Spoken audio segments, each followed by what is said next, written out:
la ciencia. Nella ciencia.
What is that, Teddy? Did I turn my music on? Hold on a second. I don't know if I turned. I don't remember turning the music on. Hold on a second.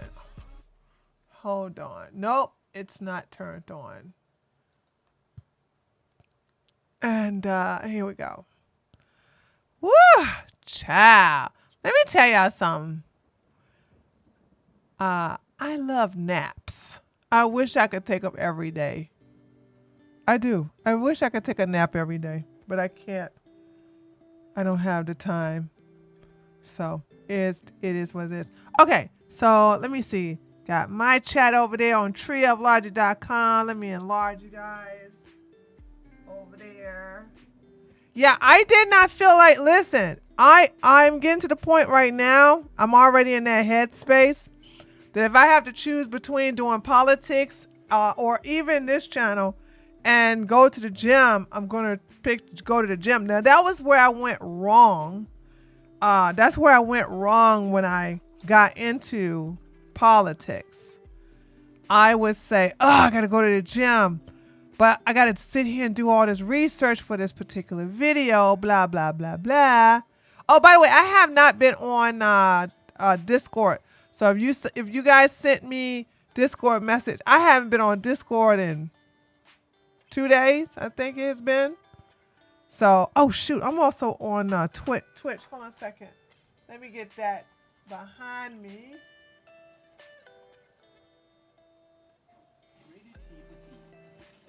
Okay. All right, so there go Twitch behind me.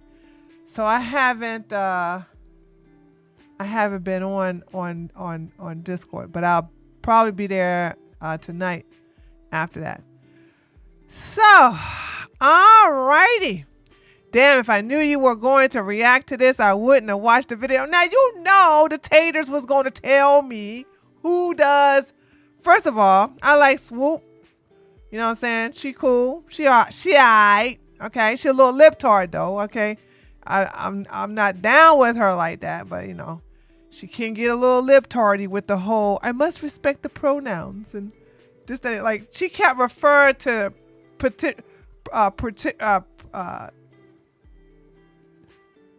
what is this girl's name? Tatus. I'm really good with names there, chat. I'm really good with names. Patricia Paytas. There you go. See, it's working. She kept referring to oh Lord, Trisha. Did I call her Patricia? Oh my gosh. I'm getting better though. I'm getting better. Trisha Paytas. Well, at least I had her last name correct. She kept calling Trisha Paytas they. Kept using they, them pronouns.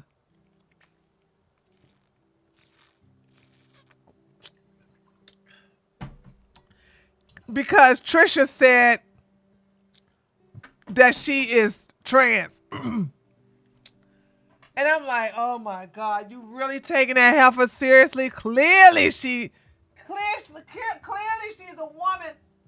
She identifies as a woman. Hold on, where's my, hold on. Hold on. Where's my stevia?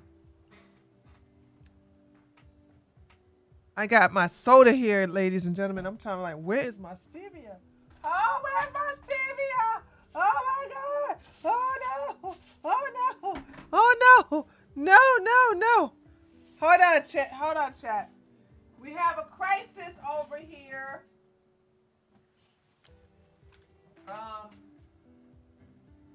Okay, I found him. Hold on a second.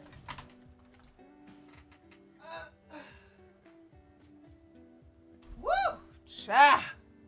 Holy smokes! Now y'all know I can't have this soda, this natural soda without my stevia.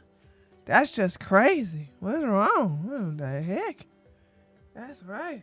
There we go. Ah, yum. Anyway, so I was like, oh my God, this chick is a lip-tard. One of these goofy ones who don't know when to ignore Trisha Paytas and her dad going trolling. Hold on, let me see how this tastes.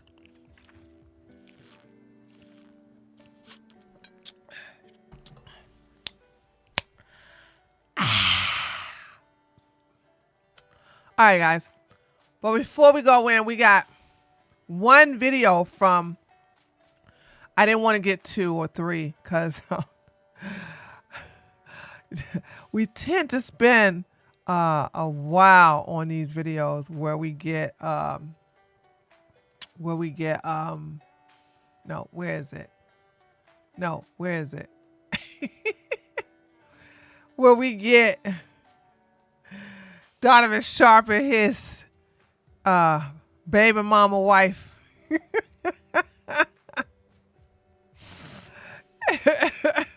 She ain't no snow bunny, she a snow monster.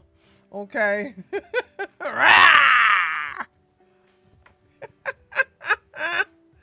right. And then after that, we're gonna go look at the video from Swoop.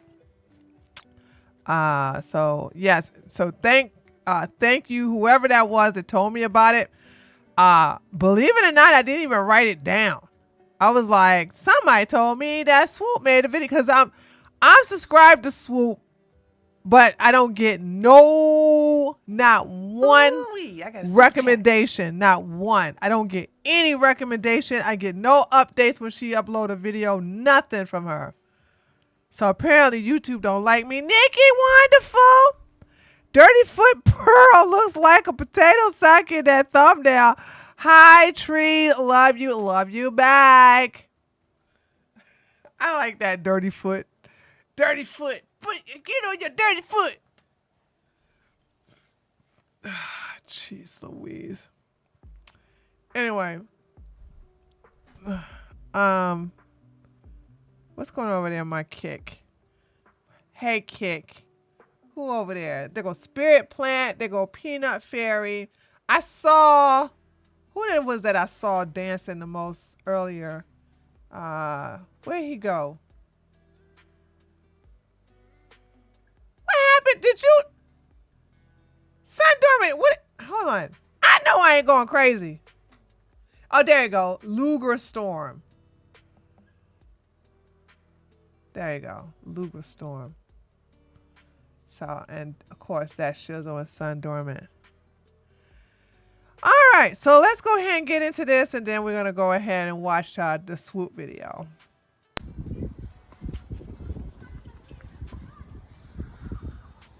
Hey, we need to talk. Okay. I think that we should see other people. What? Wait a minute, what do you mean? I feel like we're becoming different people. But I love you. And I love you too, but I'm not in love with you. Tell me what I can do to stop this. I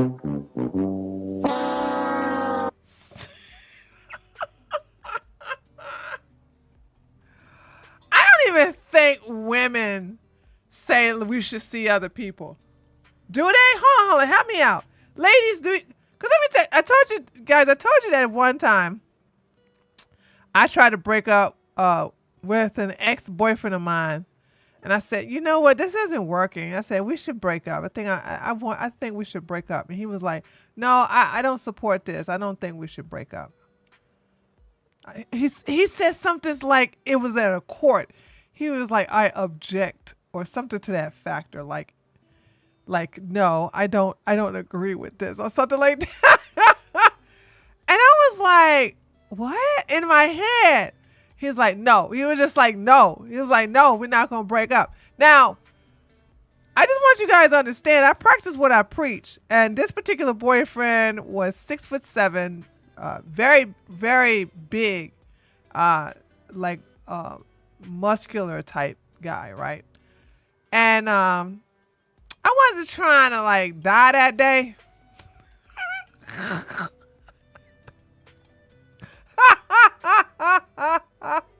So I let him pretend. So when he said no, I was like, okay, I didn't push the matter anymore.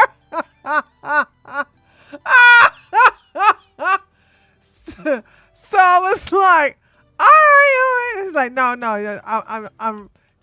I disagree with him, blah, blah, blah.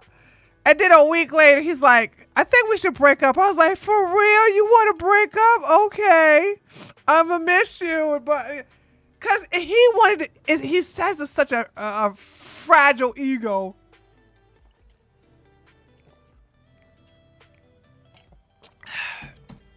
He has such a fragile ego. He wanted to be the one to break up. So he doesn't. So when we did break up, he didn't want to tell his friends that I broke up with him. He wanted to say that he broke up with me, which is fine. I don't care. You know what I'm saying? It's not an ego with me. As long as I get what I want. And I want it out. I want it out of that relationship because I had somebody else in the waiting room. So, all right, anyway. But anyway, hold on. You all didn't answer my question, ladies. Do you literally say stuff like, I think we should see other people. I'm not in love with you or something. You never did. You never did answer my question.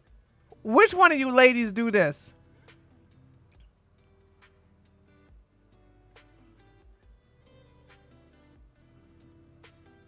Michael says she looked worn out. Dang. Okay, you don't? Okay.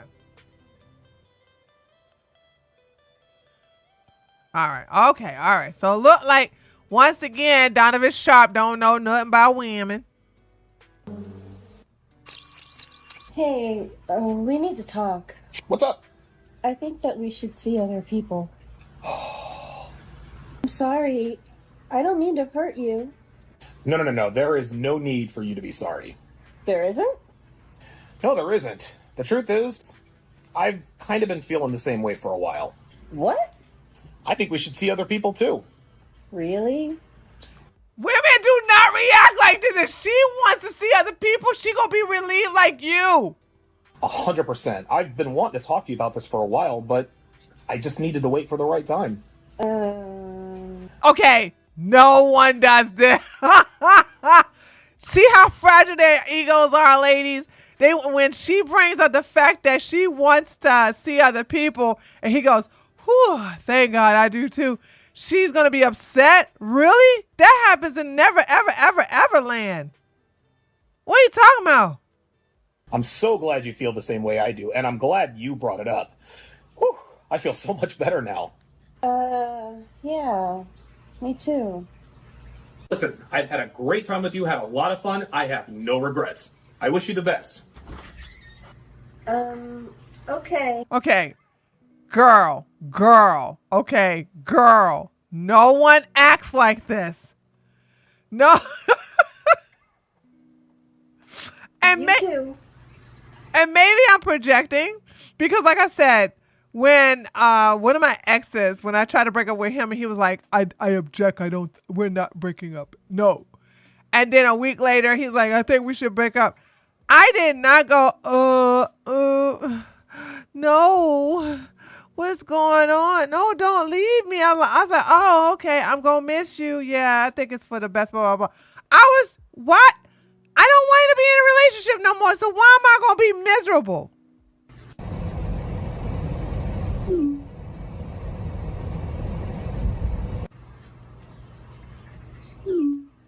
Did I leave something? No, but I think we made a mistake.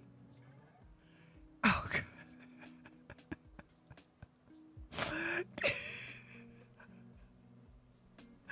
Ladies, how realistic is this? This is so... Hi, listen, she brings it up that she wants out of the relationship.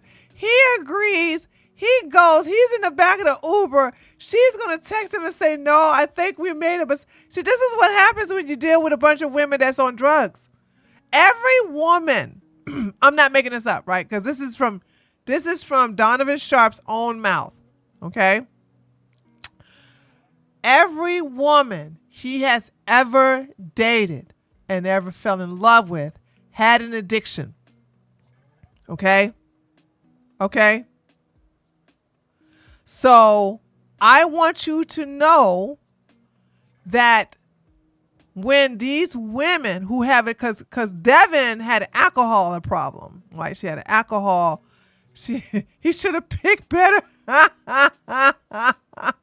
So his experience with women is something that we don't experience. Okay. Well, first of all, he a dusty. Okay. So a dusty is going to be dealing with a lot of low tier women. And in his case, he dealt with a white woman that is not wanted by white men no more. So there's that.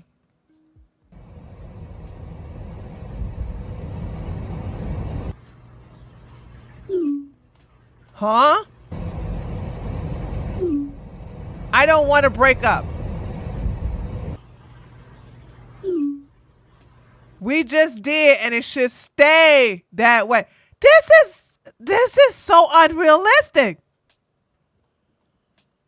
Honey, let me tell y'all something. When we break up with you, we are done. These low tier Pick-me-shas, Barbara the Builders, PayPal Peggies. This is what they say. This is what they do. When we break up, because, men are cowards, okay? They don't know how to break up with nobody. They're just sabotage relationship because they ain't got no backbone to break it off. So we have to do it for them, ladies, okay? Break it off, all right? And then go move it about the way. It's not all about oh my God, we should stay together. I think we made a mistake and this, that, and that. No, when you dump these men, you just move on. That's it. But make sure you get all your stuff though. Okay. Y'all breaking up with these men and you got your stuff at their house. Get all your stuff at the house. Okay. And then get that one last money drop and then leave. You just break it off. There you go.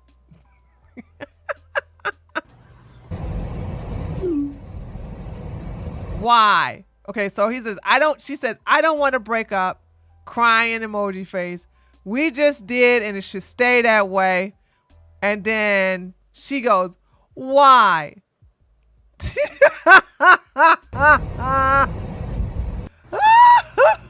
No response, WTF. Can you come back so we can talk? This is so unreal.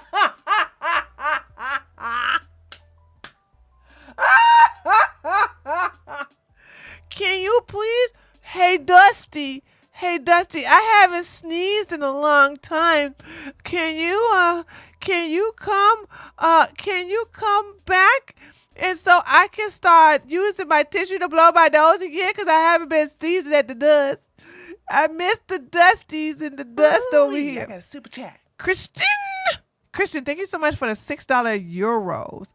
Hi, Tree. Sorry I'm late. Did they break up because there were too much dust again? Can't wait to see what's next from Mr. Dusty himself. Yeah, I didn't get I only got one video because they got some more that we haven't seen.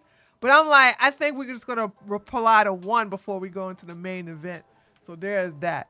Yeah, I don't know listen, this is Donovan Sharp, dude. Like, we're just here for the entertainment.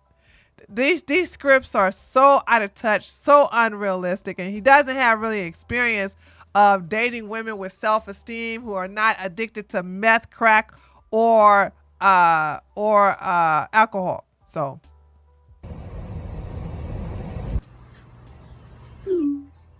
nope, I got plans later on tonight. What kind of plans? What?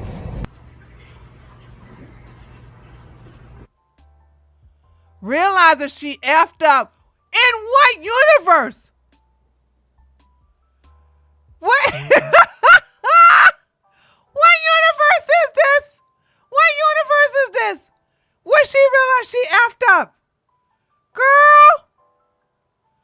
First of all, Donovan Sharp himself said, am I lying, ladies? Donovan Sharp said he said this himself. He said that he is not the biggest guy in the world and that Donovan had definitely bigger guys than him down there in the boxer shorts. So if you are below average in the boxer shorts, how did she messed up? You ain't got no money. You ain't got no pump game. Okay. You ain't got no riz. What's the purpose of having you in their life? I don't understand. What's the purpose of it? Huh? So I don't understand. The next day.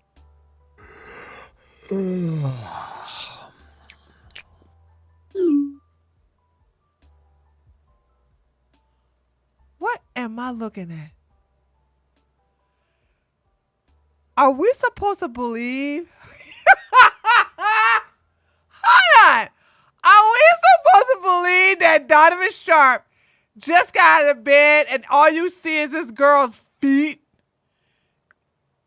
So how short is she? What happened? Isn't the headboard right here?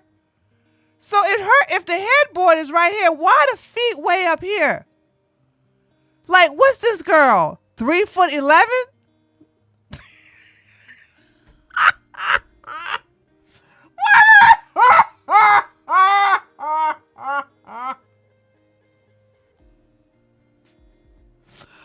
Oh my God! What the heck? Oh my goodness! I'm like, seriously, do you understand? Why would her feet, because here's her butt right here, right? This is his head. The headboard is right there. How would her legs be up here? Huh? It don't make no sense.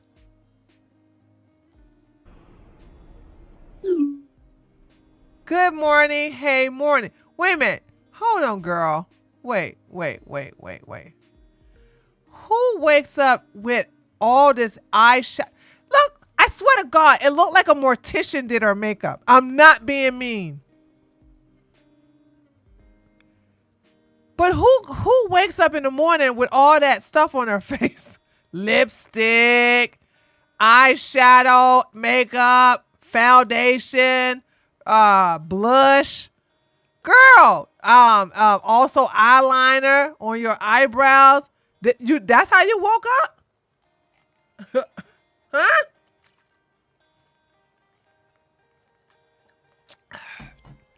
Man, my soda's so delicious.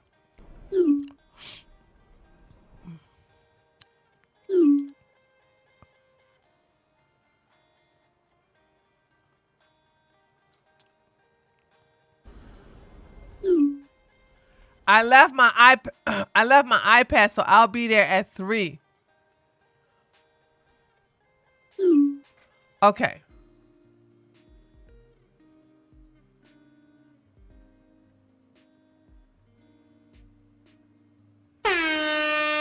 You gotta be kidding me! What?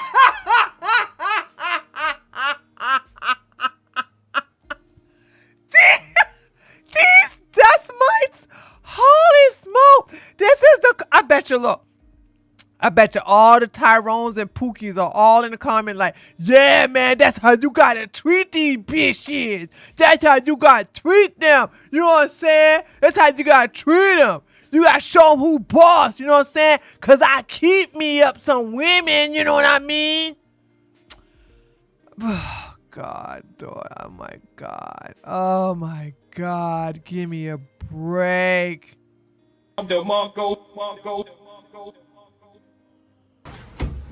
Hey, what's going on? Hi, how are you doing? I'm doing good. So what's up?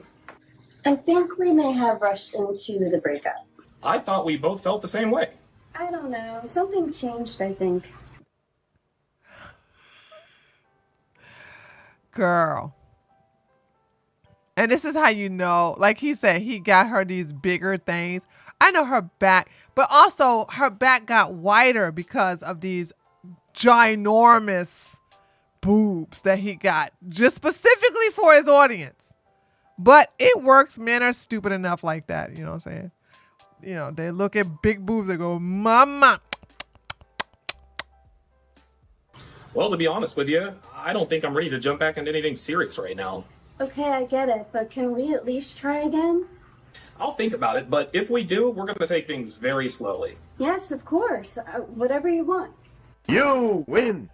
This is not true. This is unrealistic. Women, hold on. Your Pick Mishas, your Barbara the Builders, your PayPal Peggies, your Doormat Denishas, they would do this. Let me, because I am projecting over here. Okay. I am projecting over here. Because there's no way. I'd be like, can we try again? And ladies, let me tell you something. Stop having a revolving door. I have yet to see a revolving door work. So what I mean is that when a man is out of your life, you allow him to come back and it works. It just doesn't work. You know, you break up for a reason. Stop having a revolving door. You need to have a line in the sand, and you have to have a rule that says when he's out, he's out. When you're out, you out. You can't come back in. There's not allowing to come back in. Okay? That's it. So. Perfect. When a woman says, I want to see other people, it means she's sleeping with someone else and wants to start a relationship with that person. This is called branch swinging. Most women do this as a matter of habit. And most men have no idea. Okay. Once again, I'm projecting. This is the reason why I always have to check in with women, right? I have female friends in my life. I'm not going to tell you their business, but I will share the experience I have witnessed with them compared to me, all right? Because I have watched my father cheat so many times, right? I will break up before I cheat. It's my MO. if I'm not, and it's not like on the spur of the moment. I always give warnings of like, I'm not happy. You're doing this, that, and the other. Are you going to change? Blah, blah, blah. If not, I don't know how long this is going to last. I get one warning. I don't say over and over and over again, I'm going to leave. I'm going to say it one time and then I'm going to do it. If things are not reactive, if nothing is done. Some of my friends will cheat. Because it's easy for a woman to cheat on a man than a man to cheat on a woman, right? It's very easy. So some of them will supplement their relationship with another man on the side. And like the guy doesn't know it, saying he doesn't, he's none the wiser. So that's what happens. So with the whole monkey branching, if she is going to go to someone else besides you, that's because that person is better than you. So why would she change her mind? Did that make sense? I'm going to say it one more time. If she really is monkey branching from one guy to another, that means that the other guy is better than her current guy. So why would she leave and then change her mind and come back to a Dusty? That just doesn't make any sense. I don't understand this. This is only for men who who have very fragile egos. Okay, they'll only stay with current guy if she has kids. Yeah, that I don't have any experience with. I can't even give an idea if that's, because if they're living together and he's providing financial stability, how does she have time to cheat? That's my thing. That's the reason why I can't speak on that, because somebody is going to have to educate me on how she's going to be able to watch the kids and cheat. How does that work? Unless she's cheating when he's watching the kids. But when women have kids with Dusties, they are stuck with the kids, not the Dusty. You know what I mean? So let me know. So let me know how that works. How can a woman with kids by a Dusty, not a good man, women with kids by a Dusty, how she's going to be able to cheat on her Dusty, while her Dusty is living in the house. I don't know how that works. So if your girl hits you with the, I think we should see other people, take a deep breath, remain calm, and do exactly as we instructed in this video. I know it's going to be hard because you care for her. And her surprising you with this out of nowhere will make this even harder. But if you keep your wits about you and have the presence of mind to execute, you'll flip the script and make her want you.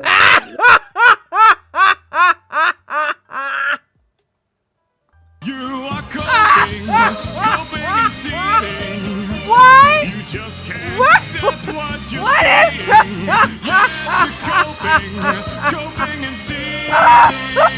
The truth it is scalding, and now you are molding and coping. Coping so hard. Coping and seething. I didn't mean to play the whole song. I didn't mean to play all of it. Oh God, this is so good. Kevin! Hey, tree, flowers. Devon is a hard knot. Now, Kevin, what's wrong with you tweeting and, super chat and drinking? Don't you know you're not supposed to drunk super chat? What's going on with you? Someone Devon is a hard knot. Oh my God. What in the world? Kevin. Y'all, Kevin doesn't like our new schedule. He hates it. See, Kevin, that's what happens when you disappear. These changes was made during your absence. And see, if you was there, I would have never done it. See what happens? See, now, suffer, Kevin. Suffer the consequences. Why is this an effective strategy? Because most men have never done this to any woman. And when you separate... Because they don't have the option to. I don't know how many times I gotta tell you, like, women always have options. Ooh, I got a super chat. They just do. They always got options. Joseph, thank you so much for the $5. Kevon is a solid 10. Oh, look at that. That's so cute.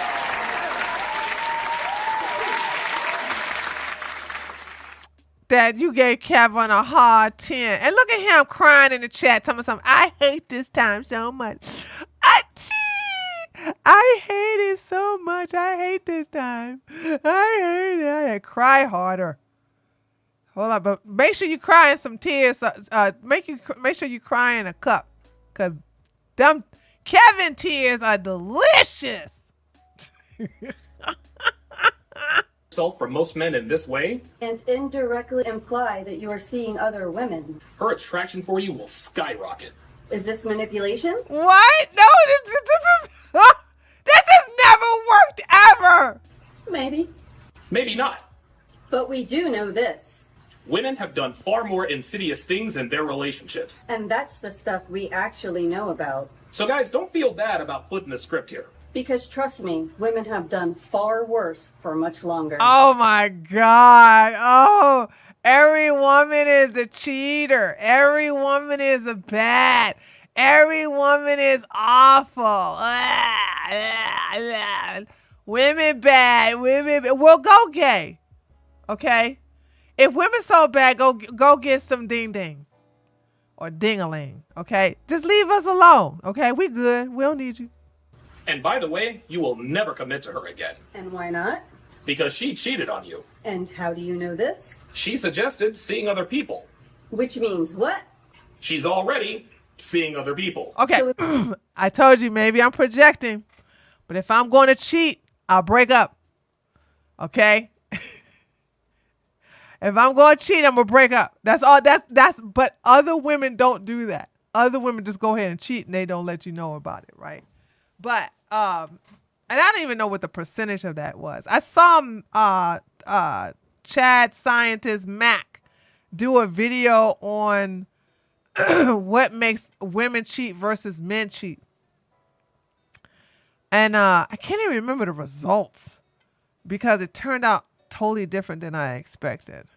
if you decide to start sleeping with her again, Never elevate her past a friends with benefits arrangement. and if she doesn't like it, Then she could kick rocks. Kick it'll- rocks. Kick rocks. Kick rocks. Kick rocks, ladies. Kick rocks. Kick rocks. Kick rocks. Kick rocks. Ooh, I got a super chat. Just kick rocks. Just go. She is old. She old as hell. Kevin, another $5. Are you going to do a full show on the taste? I did it yesterday. No, what's today? Friday. I did it the day before yesterday. Kevin. Where you been? It's on the video. It's on the channel.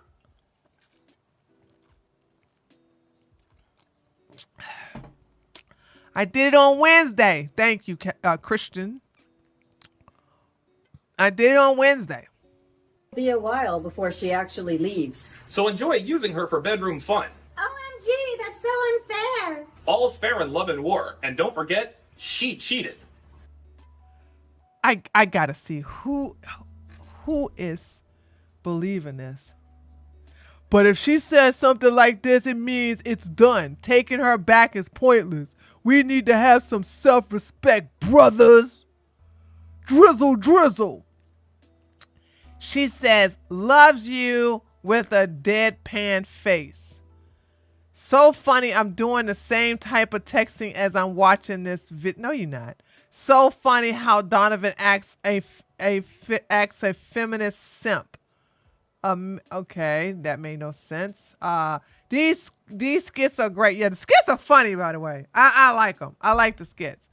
Good job, Donovan Sharp. Keep it up, bro. Great video. As a male who responded wrong the first time, learn more about positive masculine frame. Positive masculine frame. What the hell? The second time, executed flawlessly, Cap. I can certify real life results, Cap. My take on the mechanism at work is a bit different. Women using this approach are depending on the male remaining committed to the relationship while she fraudulently covers her past. Infidelity. When the male acknowledges her feelings and matches them, she loses a major part of her strategy, keeping the simp on the hook. It also makes her think he's been cheating too, just like her. Does anybody know how to, I don't know. Anybody know how to translate incel? I have no idea what this clown's talking about.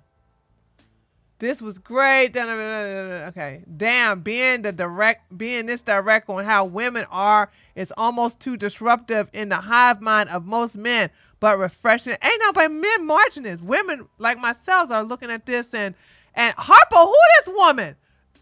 I know this ain't Donovan. Super chat. I'm sorry. I know this ain't Devin. Hey, you guys are catfishing. This is a catfish. That's a catfish. Okay. Oh, y'all. Kevin got something else to say. This news. Hold on, let me cry for a second, Kevin. Hold on.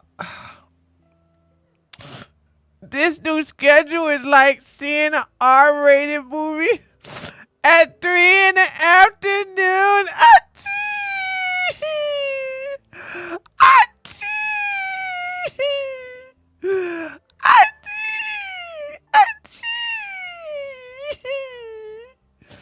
It's so unfair. Why do you gotta do these shows? And early in the afternoon, I don't understand. I want you to come back to doing them late at night at 10:30. I hate this. I'm too sober for this, Tree. Go back. Go back, please. Go back. The answer is no. All right, let's go over here to Pearly Things. Y'all give your brother Kevon a hug. He's feeling himself right now. He's feeling a little vulnerable. He's a little upset. Y'all give him some hug. Y'all go give your brother a hug because he throwing a little tantrum. He be all right, though. Okay, here we go with Swoop and Pearl's video. By the way, I have not seen any of this. So, I don't know whether to put it on 1.5 or 1.2. People constantly call me a grifter. And I was really confused when I first got into space. I was like, what the hell is a grifter? And so I Googled it. I'm a Googler. You know what I mean? Let me just make sure I got it right. The definition of a grifter. A person who engages in petty or small-scale swindling. A fraud. And I was thinking about it, and I'm like, a fraud? What do I sell? I don't sell anything! Now, don't get me wrong. I'm thinking about selling a YouTube course. This idea that women are naturally better parents is not true. It is not the case. I would argue that men are the most discriminated group against in society. Marriage is a bad deal for men. This statement is simply a fact. I say, hey, fat chicks are fat, and they get mad at me. I mean, they're fat. This week, she's facing a major backlash for posting a song titled, Why Can't We Talk About the Ah, Genius? that's my video!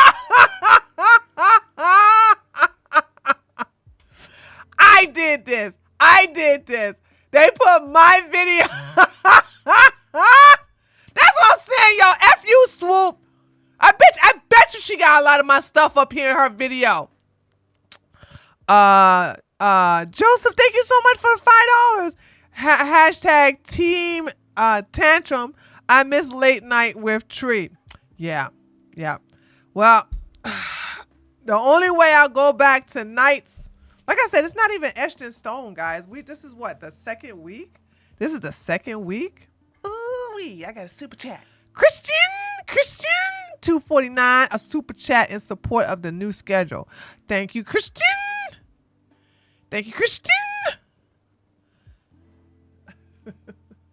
Oh, look at you. Oh, my God. You better ignore Joseph Kevon. Okay. So, there's that. Anyway, I want you guys to understand this video where you see Pearl, where it says Hannah Pearl Davis. anti-Jew song dedicated to Nick Fuentes. I put these there. This is my video. I did this. I was the reason why everybody was saying that she dedicated this to Nick Fuentes. $2 from Joseph, supplying consumer feedback. Whatever. We don't need it. So anyway, I just want y'all to know, let me see, that this video came from me. Why did you do that? Women ruin relationships and they ruin families. I actually think that women like to be cheated on. I found out that only 5% of women wanted the right to vote. Women cry abuse for everything, and we've actually lost the meaning of abuse. The feminists do is they expand the definition of abuse to include things like coercive control, financial abuse, and even physical abuse. I got banned off of TikTok. Yes. Where were you on December 29th, 2022? That was a day full of some of the most catastrophic events in recent history. Russian missile strikes were carried out against Ukraine. 38 people were reported passed in a devastating blizzard in New York. Soccer icon Pele passed away at the age of 82. For those who follow the news, it was endless mayhem with no end in sight and very few silver linings. But there weren't zero, because December 29th, 2022 was also a huge day for people wishing to seek justice for some of the most disturbing allegations I've ever discussed on my channel. The allegations against Andrew Tate, the top G, the tater-tot potato boy, and alleged professor at Hustlers University. Basically the place you go when Petty University won't even look at your transcripts for being a misogynistic ass clown. I don't care if they ban me. I don't care if they cancel me. I say what I think. And if some of my views come across as misogynistic... I saw a picture of Tristan. Tristan is losing. So Tristan has hair plugs, right? And that stress is messing with him because his the place where the Rogaine was being used is thinning out. Somebody posted that picture in my replies, and I went to the video to just see if it was AI generated or if it was Photoshop. Nope. His hair is seriously thinning. I don't know if he's gonna eventually go bald the more he's stressed, because he's clearly stressed out. And he should. He's a POS. He's also a pedo, okay? And I want to y'all see the pictures of Tristan looks bad. And I got a funny feeling he ain't gonna be able to keep up them Rogaine and hair plug treatments when he in jail. Tone, then that is your problem. Now, Andrew Tate is the type of guy who believes, unironically, in upholding gender roles like, women being housemakers, and that R-word victims need to bear responsibility for their own attacks. He also purposefully targeted dating 18 to 19-year-old girls to make an imprint on them. But I said that if a woman is going out with a man, she belongs to that man. That's his woman. So if she wants to do OnlyFans, she owes him some money because she's his. Yes, that's what I said. Well, that's crazy. Yeah, some stained skid marks never seem to completely wash out. So it came as no surprise when Andrew Potato Tate and his brother were arrested in Romania on suspicion of human trafficking, forming an organized crime group, and this was international news. And Andrew Tate, for better or mostly pretty much all worse, was known around the world for his red pill and top G assery. Okay. No offense, but I don't really care about all this information about. Okay, I think it's getting to it. Because I'm like, we already know this about the Tates. But it looks like she's getting right into just pearly dangerous antics, with one article in The Guardian even stating that, quote, virtually every parent in Britain knew who he was because of his content. And now that he was arrested, a massive hole existed in the manosphere for casual misogyny and defensive culture at large. Gee, whatever shall they do? And with that, many creators popped up to fill that void. Creators like Bacon and Eggs, Fresh and Fit, janky half-rate Tate ripoffs like Sneeko, and a 6'1" former volleyball star who went by the name 6 foot. Not 6'1". 6 foot. She's 6 foot even. Don't she have a team to do? Okay. Just let it go. Just Pearly Things, who became one of the most heavily discussed and infamous members of the manosphere by far in 2022 and 2023. It's just, celebrating being a woman for being a woman. And what have we really accomplished? We don't do the majority of hard jobs in society. 1 out of 3 of us has had an abortion. 1 out of 4 of us has an STD. 90% of us have been on birth control. The birth rate is falling because of women's choices. At the end of the day, why don't we talk about accomplishment rather than just focus on being a woman for being a woman? It's the same thing as a participation trophy. So what was it about Just Pearly Things that caught so many people's attention? Well, for one, Just Pearly Things was ugly. She was a big ass Sasquatch talking crap about women, and she just didn't know she was ugly. That's what it was. She was ugly. She's still ugly, okay? She's a oogla boogla. She's an unga bunga. That's what it is. I finished it for you, okay? That's what it is. She's ugly. Woman. How dare they? A woman. Pearl, as she's known, popped up in the early 2020s with fairly standard TikTok content before making a hard pivot into red pill content that she herself has called misogynistic or anti-feminist. What's an STD's got to do with it? Oh, women's poor choices. I mean, honestly, we've had more choice in the last 100 years than ever, and we just choose Mind poorly. you. A lot of times what feminists do is... Mind you, I had a dumb Pearl follower says, oh, well, women get all these STDs. And I said, well, where do they get the STDs from? He didn't respond back to me.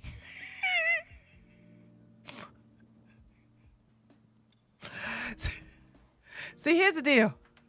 You can't sit up here and talk about the percentage of women having STDs because guess what? 2 lesbians, when it comes to the people who have the least STDs, it's 2 lesbians, okay?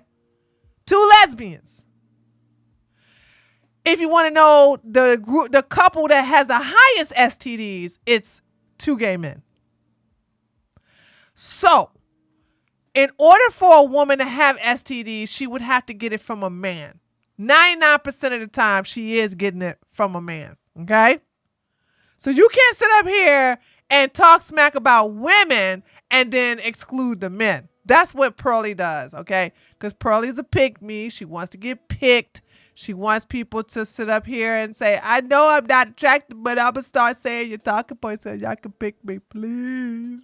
They rewrite history and make it seem like we were much more oppressed than we were. Women have historically been a protected class and have had more rights than the average man. Her notoriety comes from countless viral moments like the absurd claim that women shouldn't be allowed to vote. A lot of people think I'm insane because I don't think women should vote. Everybody thinks I'm crazy for this opinion. If anything, this is probably my most extreme opinion. 90% of women... Hold on. We got somebody else from Romania. Rhiannon. Oh, yeah, I remember you. Yeah, you also, because we got Gabriella. She's from Romania. That's one of our original taters. And then you're also from Romania. Get the criminals out of my country, disgusting pimps. Girl, they gonna be in y'all country for a minute. They're gonna also be serving, I already put it out there. They're gonna be serving 20 years minimum in jail. Easily. have been on birth control. 1 out of 3 women has had 1 out of 3 women has an STD. Average body count is over 5, so your average wife has slept with over 5 people. So tired of this argument.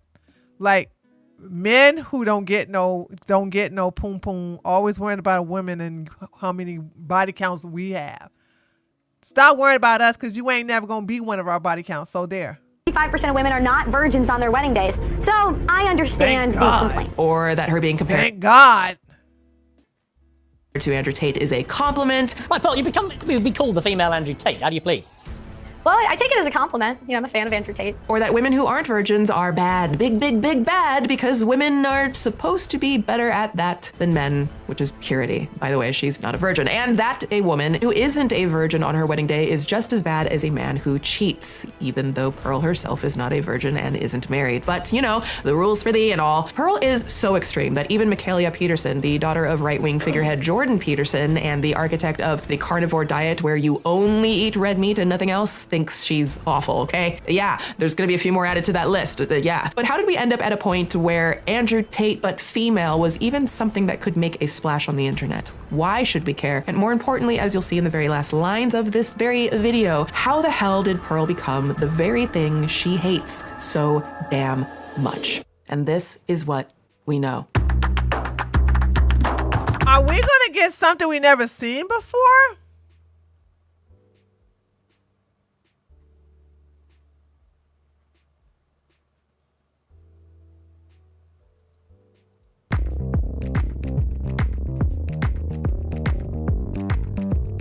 Before we were blessed with the gracious power of, just pearly things, the world had to deal with just Hannah things, specifically a woman named Hannah Pearl Davis. This is Hannah. Hannah Banana, Hannah Fotana. That's not her.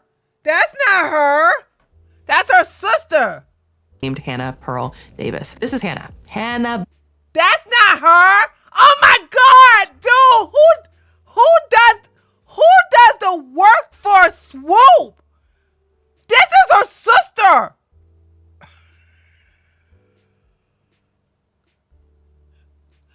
How?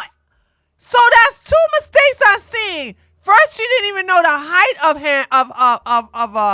of Pearl. Then she confused her with the sister. Banana, Hannah Fotana, Hannamorphous. Okay, that's her.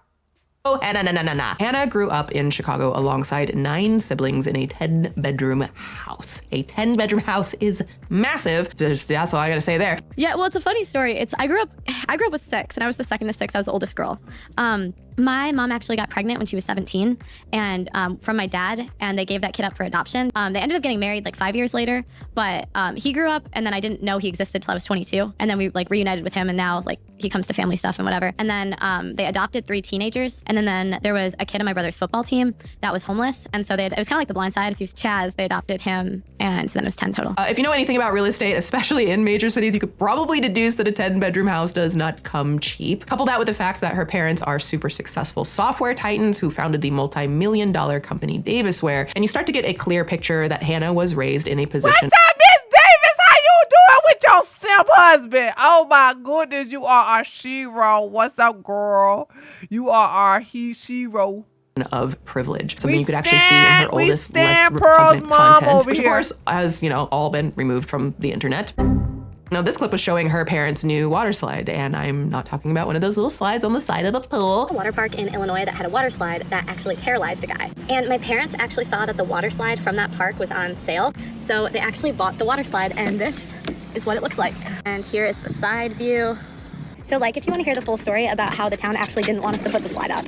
So something really interesting to note is that Hannah's mom is a bit of a badass, according to her LinkedIn, having once been a teacher until moving on to becoming the CEO and help build a very successful company in Davisware, like we mentioned. Her founding of Be Exponential, of which she was the CEO, which is a company for women by women. While she also served on the board of directors as the treasurer for United Nations for Women USA, or UN Women, according to the research. If you're unfamiliar with UN Women, their mission statement is, quote, UN Women is the United Nations entity responsible for promoting women's empowerment and gender equality. UN Women's priority areas are expanding women's leadership and political participation, enhancing women's economic empowerment, and ending violence against women, just to name a few of their goals. So all the things that Pearl is against.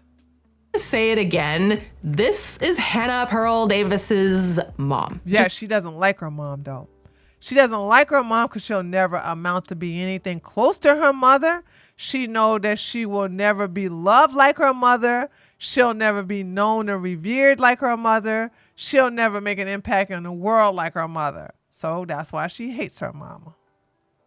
We're gonna let that sink in because context of where someone comes from often matters in their behavior. It's always gonna be a question of, is Pearl lashing out as kind of like the rebellious kid because maybe she grew up, in a household and there were 10 kids there and she's vying for attention. Maybe her parents were working a lot and she felt like they weren't around enough. It's a lot to think about. Of course, most of it's all gonna be speculation unless she speaks about it, but it is interesting.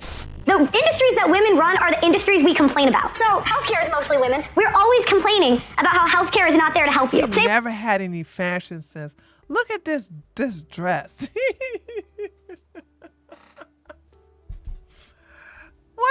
What is this dress she got going on, dude? Like, oh my God. With teachers, okay?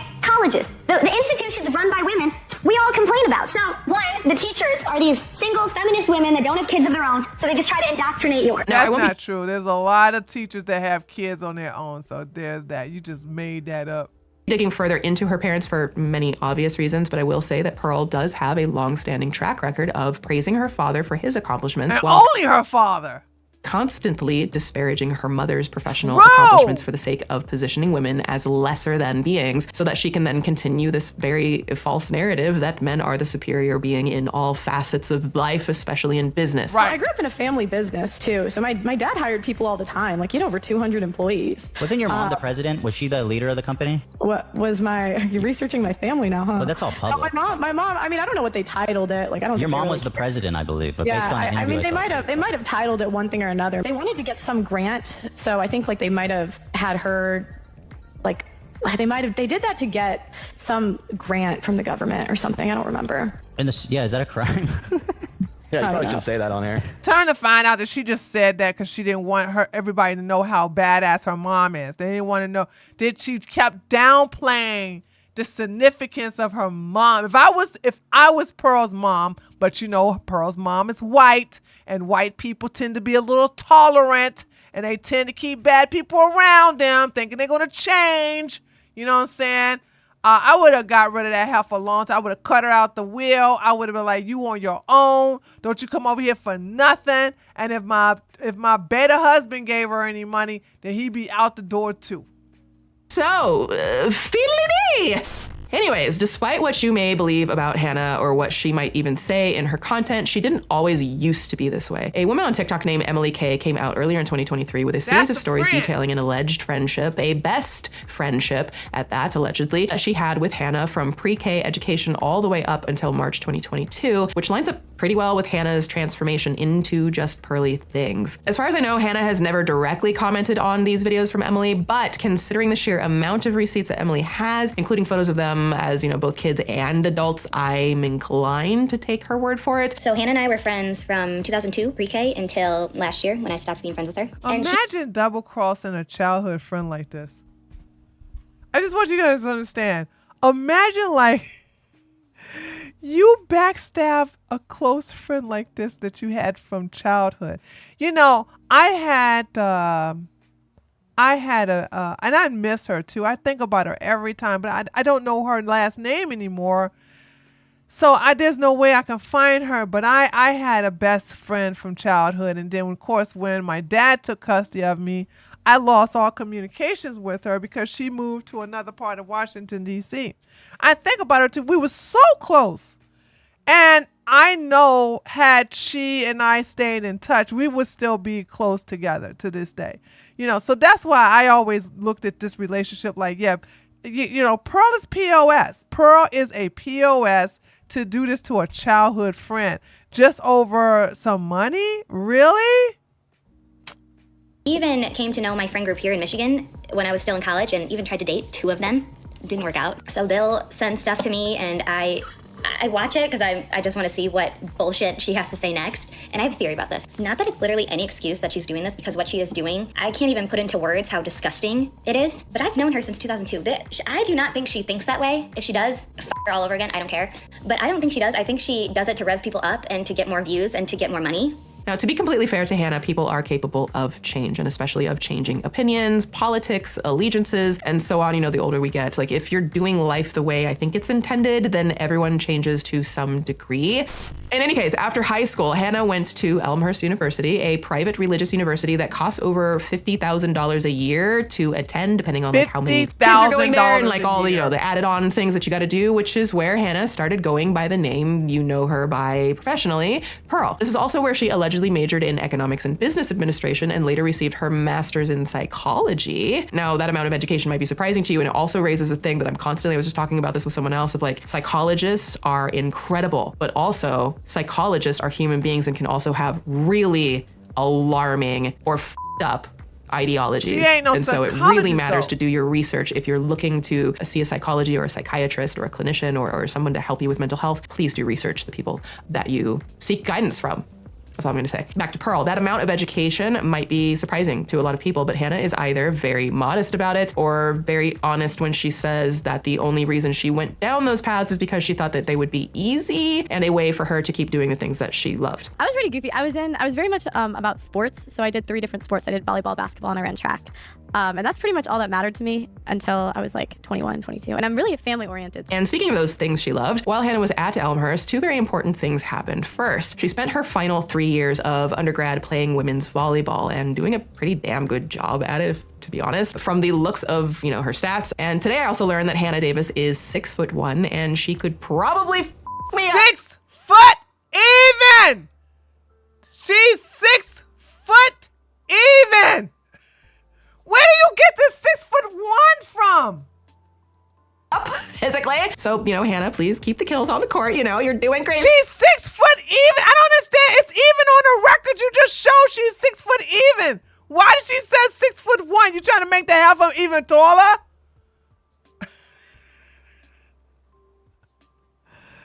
Oh my God. All right. Sweetie. The second thing was discovering the likes of this chuckle f***. So first of all, let's start with the notion of white privilege, which has become this buzzword that you hear all the time now. White privilege is responsible for everything up to and including the Kardashians. It's responsible for everything, white privilege. White privilege is a way to silence anybody who is not of color. That's what white privilege is. It is just a leftist bullshit term that means shut up because you are not a member of a minority group, a privileged minority group in the leftist space. It's reverse racism of the highest order. I'm sorry, where was he lying at though? Remember, Swoop is a liftard, okay? She a liftard, so we gotta just okay. Okay, because people of color don't think that white people can be discriminated against, so. Great. According to an interview with Insider, one of the biggest life-changing moments for Hannah, per her own admission, was discovering notorious right-wing thinkers like Ben Shapiro and Thomas Sowell, as well as YouTube. Now, if you don't know who Ben Shapiro is, then objectively speaking, he's one of the most well-known conservative speakers in America and has been for quite some time. Yeah, we don't like him. But what he said wasn't a lie either, heifer. We don't like no Benny. We don't like little Benny. Benny. Your Facebook uncle's favorite website, the Daily Wire, and once serving as an editor for Breitbart.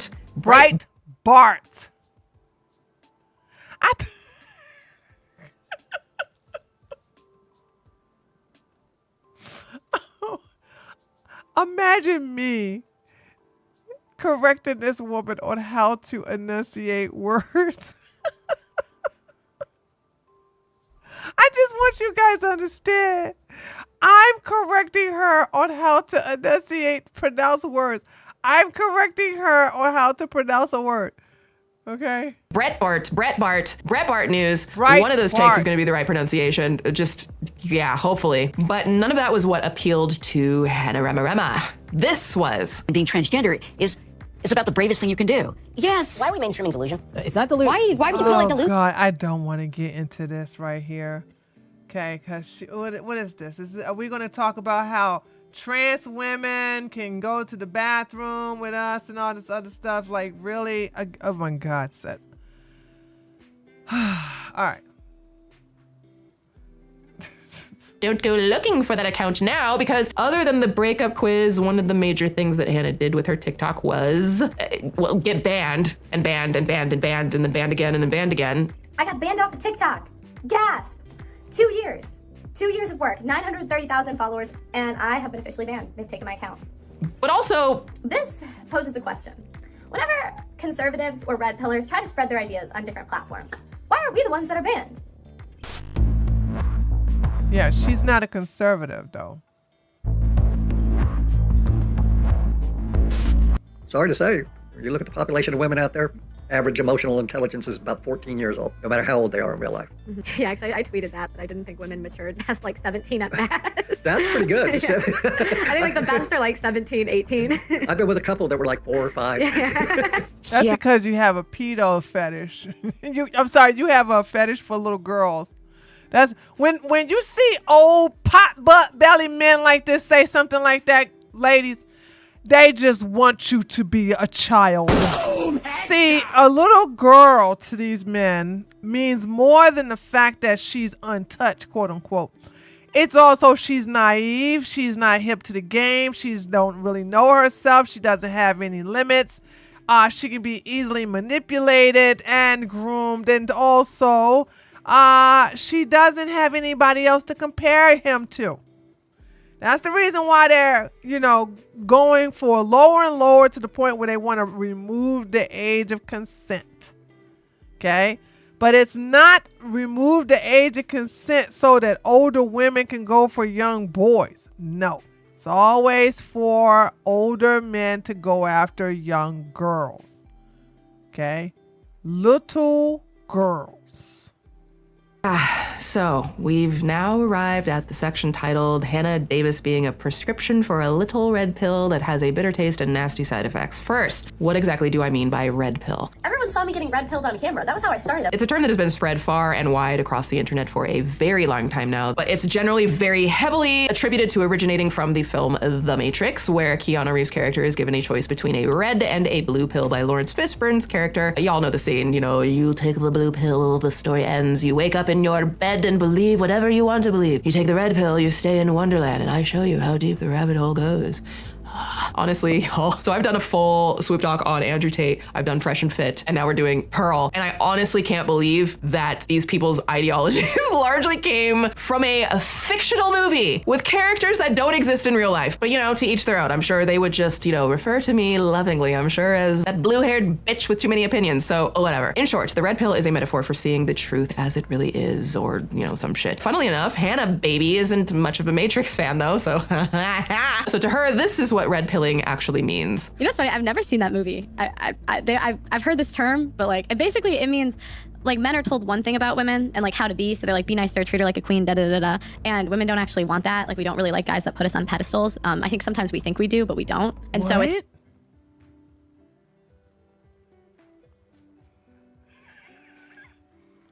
Honey, we are on the pedestal whether we like it or not. Boom, headshot. That's the reason why we're pursued. What are you talking about? But this is a woman who has her self-esteem is so low it's in hell. Okay? She doesn't really think highly of herself. These are her own words. I'm sure Swoop is going to show that video here sooner or later.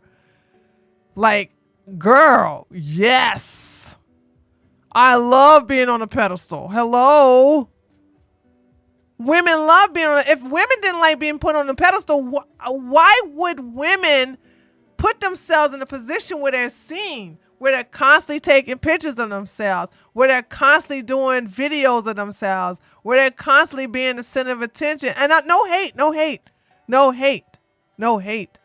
I'm just saying you can go to TikTok, which is predominantly women, and also Instagram, and see that women love to be put on a pedestal. They love to be seen. They love to get the ooh woos and ooh I love yous and ooh heart emoji. Oh, you're slay queen. All right. What are you talking about?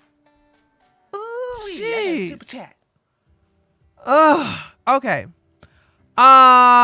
DeFalco, thank you so much for the euro $5. Hi, Tree. How are you doing? I'm doing okay. Too bad somebody over here on the Swoop channel ain't doing their damn job.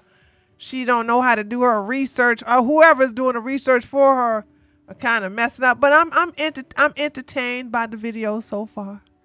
Okay. I just want you to understand that. But thank you so much. I appreciate it. But anyhow, I'm sitting here saying, what are you talking about? Anyway, this woman is just, she has low self-esteem. So she's projecting when she talk about other women, okay? It's men basically seeing the world for what it really is. So yeah, in a nutshell, she's a pearl, right? So in an oyster shell, she's basically become another manosphere influencer like Andrew Potato Tot Tate or Fresh and Fabulous, only, not a man. So do I have some feelings about this? I'm sorry, have we met? Of course I have feelings. We'll get to those, but why did she dive into such a weird, toxic space for? Because she's ugly! She can't get no man without it! That was Kevin Samuel's talking point, and he would list the attributes of a high value man or whatever it was. My dad fit that description, and I was just this is what you guys think? Her dad fits your dad's not a high value man. Did she just say her dad is a high value man? Listen, ladies, high value man doesn't mean you got money. Okay? Who cares about the money? Is just okay. You just got a lot of money. That doesn't make you a high value man. Okay, you have to have something that you're providing to society or the world or whatever. You know what I'm saying? I don't like Elon Musk, but unfortunately, Elon Musk is a high value man. Look at what he does for society. I mean, he's kind of like he's a mixed bags, but still. All right. But I'm like, money is not the only thing that makes you high value. If you just have money alone, you're not high value. And by the way, your father is ran by your mama. Your mama is clearly the alpha in the relationship. Your dad is the beta. That's why we don't hear from him. This is the reason why we never hear from your daddy. Because he's the beta. Your dad does exactly what he's told. So he is not high value. This is like, and then I kind of like dove more into the red pill space. I don't know, I'm just nosy. Like I wanted to know what the boys were talking about because it started with like pickup and I don't know, like dating women. So it was really interesting to like see it from like the men's point of view. Oh, it's okay, y'all. She did it because she wanted to know what the boys were talking about. And we all know the boys always share exactly what they're feeling and always do it in a healthy and productive way. All of them. I'm a gift to females created by the one above. Men and women were very different. We have opposing goals. Like girls are trying to, get resources, time, attention out of guys. Guys are trying to get sex. And when women lose sexual leverage, guess what? They have no power because that's their only fucking power. Women's value is 100% determined by the way that they look. Men age like wine, women age like milk. Stay mad. Stay mad. Yeah, you determined that though. Okay? Yes. Our value is based upon what we look like and also our age. And that's because you set those values. And this is the reason why women, when they're in that bracket, especially if they're young, they know that they got the world at their feet. They know they can get anything out of these men because you value youth and beauty. And women who know the game will take advantage of that. And by the way, more power to them. But women didn't set that standard. Men set that standard. And until men get de-disciplined, you will always get trapped by those standards. And I tell the guys, the few I have, you want to be immune to all of this? Learn some de-discipline. That's all you got to do. By the way, somebody told me, they said that Tate, it was obvious that he was at least bisexual, but now that they're showing me videos of him saying, I hate having sex with women. So I was like, oh, that is something that a gay man would say. And now that I see them beautiful pictures of him and George Farmer, I got to stop calling it George Foreman. Between him and George Farmer, how they been cozying up, I'm like, holy smokes, those two were in a relationship. Let me say that floored me. That those two was hooking up. And if you look at George Farmer, man, that's a pretty white boy. Let me say, let's be clear. George Farmer is pretty, baby. He is pretty, P-R-E-T-T-Y, pretty. And I was like, yeah, somebody that pretty ain't dealing with no Candace.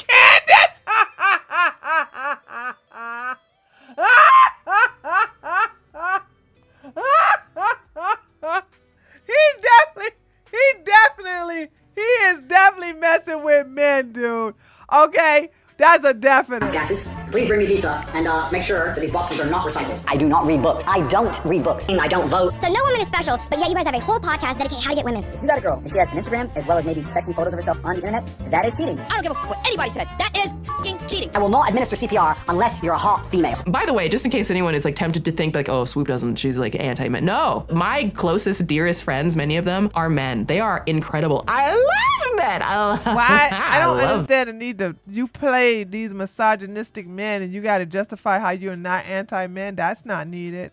men, you know, so That's they're not brilliant, needed. they're wonderful, but also a lot of them aren't. So we're just talking in reality. I don't deal in absolutes. Pearl does not represent the way all women think, even though I guess she wants to portray that way. And Andrew Tate certainly does not the way all men are. Okay, I'm glad we got that out of the way. Yeah, we know that though. Maybe asking, what kind of woman would actually believe any of this, and why would she? Or even girls, they'll ask me like, how can you Okay, this is it. This is the video, y'all. This is where she says, remember I said, this is where Pearl has low self-esteem and she doesn't have low standards because she never thought highly of herself. She always knew that she was ugly. Here we go. This is the video because I got this clip too. I got this clip myself. this man? And I have one answer for you. Low self-esteem. Oh, it's actually a really efficient self-dunk there. Like really surprisingly self-aware. Hannah, by her own words, pivoted to the manosphere because she has low self-esteem. So, I mean, we could stop here. The story is done. It explains it. What's that color? You don't change your name, girl. Color. Your name now is Colorism Queen. Be crying. Girl, what's going on with you? Why you change your name? Colorism Queens be crying. Girl, you so crazy. Why would she film herself saying that? Cause she is very transparent. In the past, she was very transparent. She's not as transparent now because we took those clips and started, using them against her. Okay, so. Potentially very much dislikes herself or hates herself even, and she hates her place as a woman, and she is perfectly okay with equating her being a bad woman in her own eyes with all women being bad. See, that's where the problem lies. I haven't thought highly of myself. I never thought that I deserved a lot, to be honest. I never thought of myself as a queen.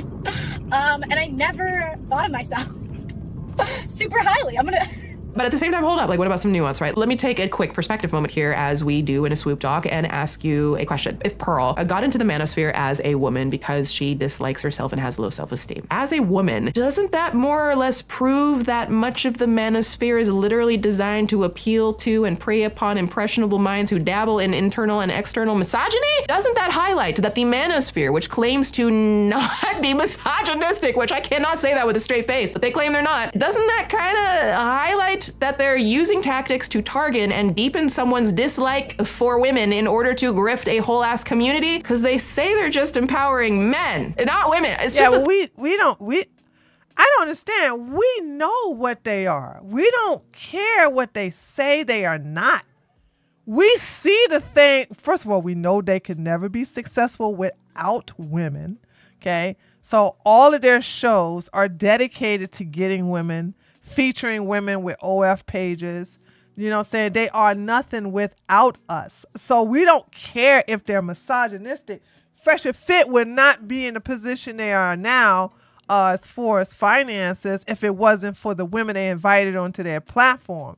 And when Kevin Samuels was alive, he wouldn't have gotten himself out of debt if it wasn't for inviting the silly black women that came on his show to be attacked and clowned and used as cannon fodder. Okay, the same thing with Valuetainment, the same thing with all of these shows. All of these red pill shows focus on women, but you can come to a countless of women's shows or even feminist shows. They don't focus on men like that. They don't care. They could care less. Thought. And if that's what's happening, does that make Pearl kind of a victim to this type of targeting? No. Yeah, I didn't think I was going to go there. No. What? Play devil's advocate this quickly, but here we are. So let me know what your thoughts are. How is she a victim of the manosphere? Hold on. Oh God, these libtards. Okay. Pearl has mirrors. Pearl knows what she looks like. Even she, and I don't know if you're going to play this clip. Maybe you don't have it. Maybe your team never got you this clip. But Pearl said that, and I think it was even in the clip you may have played, where she says all of the men would come and want to pursue Pearl's friends, but not Pearl. Pearl didn't lose her virginity until she was in college. College! That's when she lost her virginity. And I'm sure she had to lose it to somebody drunk Probably had to promise a black man a big old bucket of KFC chicken with some butter biscuits and some butter corn, you know what I'm saying, to get him to hump on her. But that's the reason why Pearl realizes she's not a pick. Hence why she went the pick me route. Her childhood friend is even better looking than her. On that as we move throughout this. The truth is, no matter how sincere Hannah's ideology surrounding the red pill space is, and again, it's very questionable because sometimes I don't actually know that she buys any of this that she's saying, but she had to have seen what a massive business opportunity it could be to hitch her post in such a misogynistic little village. I mean, in the early 2020s, Andrew Tate's content was unavoidable due to its heavily male and especially young male audience propping him up across social media and even within real life. But he was deplatformed into oblivion for at least a while, and Sneeko transitioned into being one of Tate's biggest dick riders. I'm sorry, excuse me. That was uncalled for. No, he that was became accurate. That was very accurate. Biggest pickle writers, cheerleaders, as well as an influential figure in the manosphere space himself. What would you do if I couldn't cook? Get you some cooking classes and call your mother and say you failed. All that was missing was a female voice of validation. So enter Hannah Pearl Davis, who released stuff like this. Marriage is supposed to be, you know, for better or for worse, in sickness and in health, and for richer or for poorer. It's not supposed to be, you know, when I feel like leaving. And the majority of divorces nowadays, it's just, you know, when the girl just feels like leaving. We all know what a man Wrong. So wrong. and a woman is, okay? Just because you dress like a woman, talk like a woman, act like a woman, it does not make you a woman. Yeah, you would know, Pearl.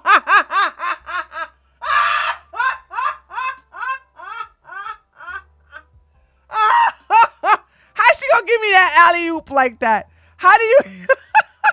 How she give me that alley-oop, girl? I just slam dunked that ball right in your face. Okay? Yeah, you would know. I will say, I did not find Nick to be racist. I mean, I think it kind of goes back to like women out earning men have a hard time respecting the men they're with. If you couldn't tell, this is Pearl's approach in a clamshell. Speak as much as she can on a topic, throw out statistics that make her arguments seem like they hold weight without citing her sources. I mean, she's constantly throwing out stats according to this thing, or I read this thing, and then like never cites them, and then doesn't get fact checked in the moment, and then stick to those points even when faced with a dissenting point of view. Amazingly though, it worked. Today, she has almost 2 million subscribers, and most of dead channel. She has 1.98 million subscribers, and the channel is dead.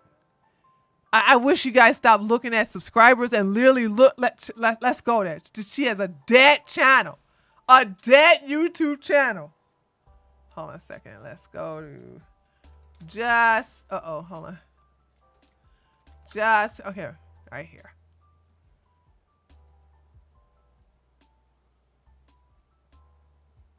So everyone. Look at that. I know my stuff. See, I do my research. 1.98 million subscribers. 6.1, 13,000, 11,000, 20,000, 13,000, 9.2, 89. And the only reason this got the only reason this video she did 1 month ago has six digit views is because the heifer could put it's because the heifer did this to her hair. She tried to make bangs and we clowned her for it. That's the only reason why this video has good views on it is because she put some scissors to her hair and tried to put bangs on it, making her look even worse. We clowned her so bad, and that's why she's not doing it anymore. You know what I'm saying? After we clowned her for having them damn bangs on her daggone head, she stopped. Do you see how? See, bullying works. Can you guys see? Hold on. Sorry. Hold on, guys. Hold on. It's important that you see this. Hold on. Let me. Hold on. It's important that you see how bullying works. Okay. I need you to see how bullying works. Pearl cut these old ugly tarted bangs on her head, and we clowned her for a week. We were like, oh my God, what in the world? So we bullied the heck out of her, and justfully and rightfully so. And guess what? She got rid of the bangs. Listen, we know Pearl ugly as hell, okay? The bangs made it look worse. So we had to bully her to say, girl, stop it. Okay, stop it. Them bangs look terrible. What you doing? What you doing? And she stopped. And guess what? As soon as she stopped, we stopped clowning her about them old tard bangs. That's what they're called. Tard bangs. Tard bangs. And look at what happened. After this day, she didn't do it no more. Because she looks dumb right here. She looks really idiotic right here. Like them bangs. Listen, bangs are supposed to make you look better. But for some reason, first of all, she don't have enough hair to pull it off. She has to get some extensions or something to make it work. But, you know, she looked dirty and musty. She doesn't even take a shower often. So her hair is not the type of hair, you know, she looked like Sissy Spacek on crack, you know, or meth, maybe meth. Sissy Spacek who's used meth or something like that. So, yeah, anyway. Them have popped up since the start of 2022, though the biggest burst in popularity for her and this kind of content definitely came when she had the big man himself on her channel on December 25th, 2022. I wanted to know, do you think we're in a post-marriage society? Because on one hand, we hear that women should wait till they're married to have sex, but at the same time, we also hear from the men that they don't want to get married anymore. So what do we do? I don't know about that. We are seeing on Twitter, men are complaining that women want to stay single and they keep trying to shame women into getting married by saying, yeah, good luck dying old with your cats. And some of these women are like, yeah, I'd rather die old with my cats. It's not working. Women will outlive men whether they're married or not, but men, on the other hand, not so much. Okay? It seems like the men who live on the certain level, on the same life expectancy of women are Buddhist monks. Okay? Or men who prostate don't work, and so therefore their ding-a-ling don't work, and therefore they're not ruled by their ding-a-ling, and therefore they do other things with their energy. Those are the kind of men that end up, you know, living on the same lifespan as women. So there's that. So I'm just saying, like, yeah, women don't care about not getting married anymore. I don't understand this whole thing about, you need to go get married. And I keep telling this over and over again. Women don't have to get married. You don't have to have kids. With that, There is zero statistical advantage. If you use your mind, if you use your head instead of your heart, and you look at the advantages of getting married, there are absolutely and utterly none. Because this new idea of new age feminism just basically destroys all men in the event of her leaving. And it's very common that women leave, right? Let's stop the man versus woman attack, etc., etc. Life's difficult for everybody. We all have different challenges, different things to go through. But if a woman marries a man and it goes wrong, she has emotional heartbreak, fine. But if a man marries a woman and it goes wrong, he has emotional heartbreak. Plus, everything he has ever worked for is ripped out from underneath him, and he has to give that chick money. Then he should have chose better. Boom, headshot. Hey, he should have chose better. Forever. His name, your whole life is based on fucking men. The road you're driving on was paved by a man. The house you're living in was built by a man. That's your job. We don't envy your job. Your job is to create things. Your job is to build infrastructure. We're not mad at your job. So, yeah, I'm just holding like, men built this, man. Yeah, that's your job. The car you're driving was designed by a man. Your whole life depends on men. And the second anything bad were to happen to you, the second you were physically threatened, or times were to get hard, or war were to start, or famine, or riots. Okay, who's starting the war? Women ain't starting no damn war. And women don't start no famine either. Okay? One thing about women is that they want to feed everybody, which is, I'm trying to tell them that's not possible, but, you know, it is what it is. But we ain't start no wars, and we don't start no famine, and we don't also get children into child labor, okay, like they do in Africa. That's all done by men. Do is find a big strong man, shit yourself, and throw the feminism out the window. Feminism goes out the fucking window the second that the snow needs shoveling, or there's a fucking broken down car, or the tire needs changing. That's your job. I don't know how many times I gotta say that. That's your job. Look at Auntie Jenny getting all hot and bothered over some stupid stuff that that Andrew Tate is saying. He's like, yeah, ooh, I'd sure get on top of that bald head. Okay, ladies, don't compete with this. If these men say, oh, we're here to build this, say, that's right, that's your job. Okay, that's why you're here. Don't ever compete on that. Men are stronger than women. I don't understand this debate. You should never debate on that level because you are scientifically wrong. What you need to do is say, that's right, that's your job. All right, you are to build things. I'm to look gorgeous. Okay, do we understand each other's job? The problem is that they get mad that you can make money with your looks because of their desires, because they don't have any discipline. All that crap vanishes. It's garbage. I didn't get Emery when I covered him before. I still don't. I mean, most of that is, self-preservation. But he seems to make a whole lot of sense to Hannah, who simply let Emery spew this nonsense day in and day out, and probably for a good reason, financially speaking. This interview is Hannah's most popular upload on YouTube, and it's not even close, like currently sitting at over 5.5 million views. That video is no longer on the channel. I mean, this is she took all those videos down.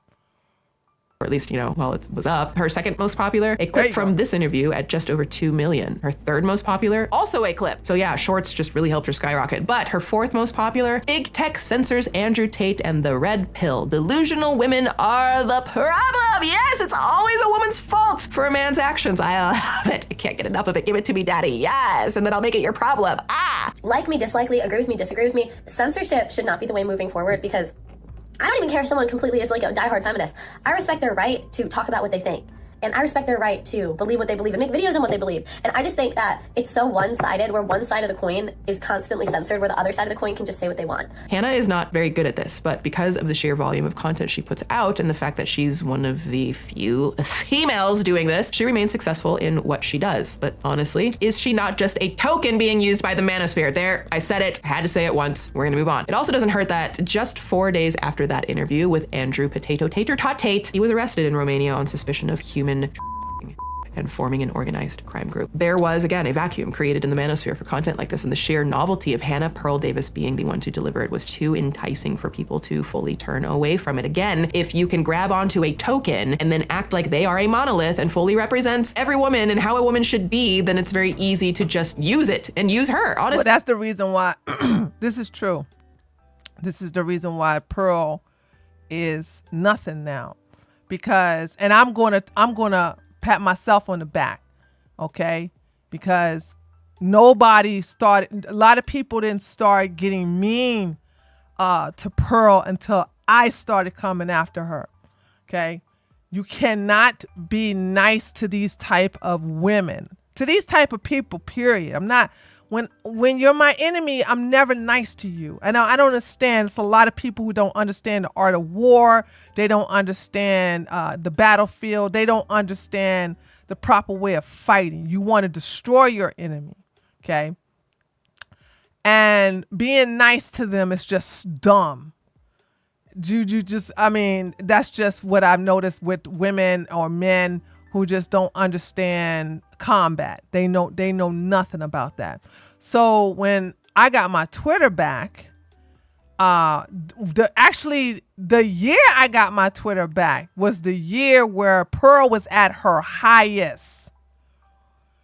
And people, as a matter of fact, Pearl those of you, I'm going to take you down memory lane, okay? Pearl was at her highest. Isabella Riley was at her highest. What's her other name? Isabella Riley Moody. Okay. She was at her highest. Tate was at his highest. And Sneeko was just starting to get high. Sneeko wasn't, he wasn't red pill yet, but he was getting there.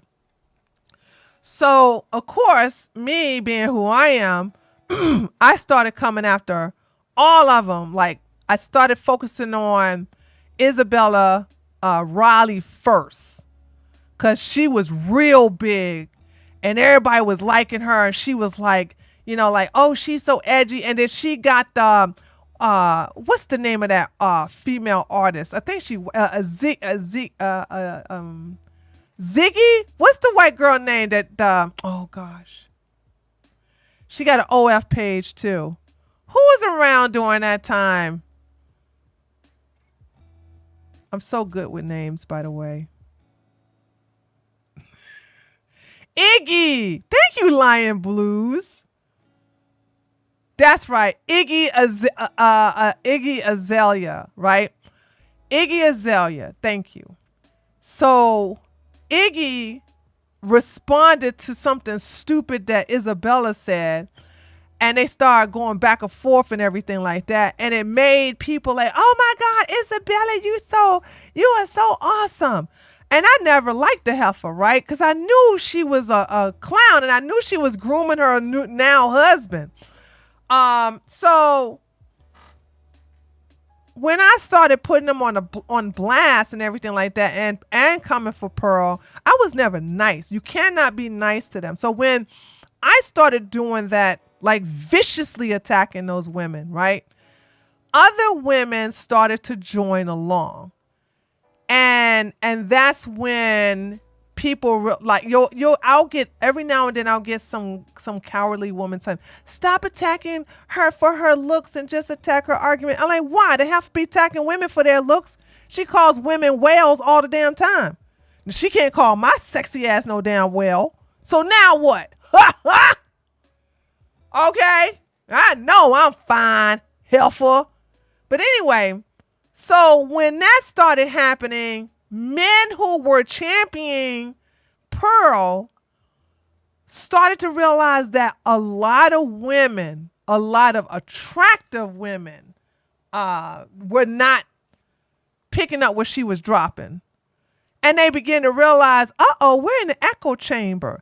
And slowly she began to decline in irrelevancy. And then when she got demonetized, that was a wrap. That was a wrap. When she got demonetized, people realized that's when her simps realized she was only doing it for the money. Because if you go look at her channel, look, Pearl used to do shorts like what, 5 to 7. Oh my God. I'm so sorry for the jump scare, guys. I'm so sorry for the jump scare, dude. I'm so sorry for the jump scare. Anyway, Pearl used to, hold on, let me go to the bigger screen because I want you guys to see all of this, right? Pearl used to do 5 to 7 YouTube shorts a day. 5 to 7 YouTube shorts a day, right? There's no way I would be able to scroll down and get to the bottom of this page so fast. So you see, ever since she got demonetized, right, she barely do any YouTube shorts, okay? That's all. These are all the YouTube shorts right there. Then she would do one live stream a day. Now you can see her last live stream was 3 weeks ago. And now she does like once a week, but before then was 2 months ago. Then before she got demonetized, she would upload 3 regular videos a day. So now she hardly does it at all. Just to go to show you that it was all about the money for her, because now that she's not making any money off of her videos, she is not uploading. If you really are passionate about what you do, you would upload videos whether you're monetized or not. I know, and I'm speaking from experience, because when I got demonetized, I got my monetization back. But when I got demonetized on my political channel, I kept uploading content. I didn't stop. You know what I'm saying? I didn't stop. And then I got my monetization back 4 months later. So people really her simps realized Pearl don't really mean this. She's in it for the money. And now y'all don't know what she does. Like, what is Pearl doing right now besides preparing for a marathon? Oh my God. It's like, yeah, I think that happened. So when she's not leading on bottom G for clout, content, what is Hannah's bag? What hate does she hang on the rock of misogyny wall? Well, Hannah is a lady of many hats, with one being the idea that cheating isn't a big deal. She tweeted this, actually, saying, quote, "It's better to mentally accept that your husband may cheat and you're willing to work through it than mentally believe it is but men can't handle when you cheat, though. That's the thing. So you can't say this to a man. You can't say this. Or it's better to mentally accept that your wife may cheat on you. worst thing ever. Infidelity is one of the leading causes of divorce. These things can and should be worked through. And but the men you are talking to will not believe this if the tables are turned. Quote, based, bro, based. Honestly, I can understand if some of the thought process, right? If you're in a marriage, some people with infidelity, some people can work through it and continue on, and a marriage can flourish even more. Some people, not everyone, and we don't need to force it. Because if that were bad enough, she once also claimed that women like being cheated on, actually. Particularly, but it's every time I ask the girls on the show, it'll be we'll talk about cheating, right? And they'll bring up their ex that cheated. And but my next question is always did you stay? And they always say yes. Yeah, but guys and girls will do shit like that. And then I ask them, when did you guys break up? When did it end? It's always when they stopped cheating. And I'm well, why didn't you leave the first time if you didn't like the cheating? That doesn't make sense to me. Okay. Oh yes, cheating is just so hot. I just love being cheated on. Give it to me, daddy. And then again, I'm the woman, so I'm gonna ruin it. Sorry, petty. It's seeping out of me this whole time. But honestly, there's nothing more emotionally fulfilling than putting your love and trust into a person. Making a commitment to keep it in your pants, only to discover that trust has been discarded for entirely selfish reasons. Also strange that for someone who has never been in a substantial relationship. Ever to this day, she's gonna turn 28 this year. And she still hasn't been in a serious relationship.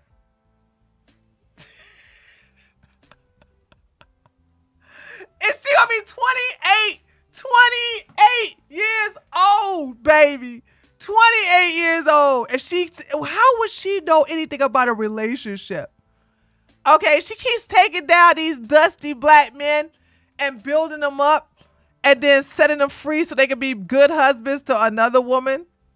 I swear, that's a Becky the Builder right there, baby. You think you have any right whatsoever to say what flies or doesn't fly in everyone else's relationships. And to be clear, I know you allegedly dated Angry Reactions, Miss Pearl. Yep. Y'all, yes, Angry Reactions and Pearly Girly used to date. Receipts! I hate this. I hate. Black women, stop. Okay, hold on. Miss Pearl. Y'all, yes. Okay. I hate bonnets. I was at my gym a couple of weeks ago, and a woman was on a visiting pass, and she had a neon green bonnet in her damn head. And I'm sorry, I don't like bonnets outside. And I said, dang girl, what, you just woke up? And she's like, what do you mean I just woke up? I was like, oh, okay, I'm sorry. I didn't know you had that. I thought that bonnet on your head. You must have just got up and just put these clothes on. It's like, excuse me, I want to make sure that I don't sweat out my hair. I said, oh, is that the excuse? I started laughing. I said, is that why it's neon green? Because it's bad enough you got a bonnet on your head, but you put a neon green bonnet on your head, okay? That's right, Reverend. I'm talking about your cousins. Because, Reverend probably be walking out with these old ugly-ass bonnets on her head. You know what I'm saying? I swear to God, if I was to see that in person, I'm going to talk about you, baby. I'm going to clown you. I'm going to sit up here and shame you. I'm going to bully you. Okay? And you can't beat my ass, all right? Because that's one thing about being 6'3". You ain't going to do nothing to me. only get the mail. Girl. See, Reverend, this is the reason why you always what I want to say to you. I haven't really decided how I'm going to clown you today. I just give me a minute. It'll come to me, okay? Angry Reactions and Pearly Girly used to date. Receipts! You guys were supposed to be on a diet, but I really wanted it. I wanted it so bad. I didn't make it. You said you were craving the pink drink. I was craving it, but I knew I didn't need it. And you made me come. Pearl's really committed to this cheating message, though. On Twitter, she also said, I often hear the arguments that what if your husband cheats on you and gives you an incurable STD? I would say you should stay even more because who will date you with an incurable STD? Yeah, that's crazy. Oh, holy fucking shittlebits, dude. What the hell? Why are you the way that you are?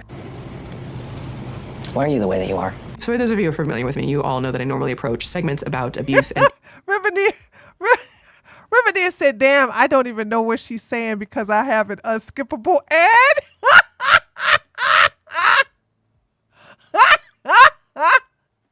Okay, y'all. Shh. Don't tell Reveneer what I was saying while she was behind an unskippable ad. It's okay, Reveneer. We was talking so well about you, girl. We was talking about how you are so awesome sauce and that you are a pillar of Black womanhood and that you are a queen to be, an image of perfection in every direction. You're queen to be. Yay! Section chocolate.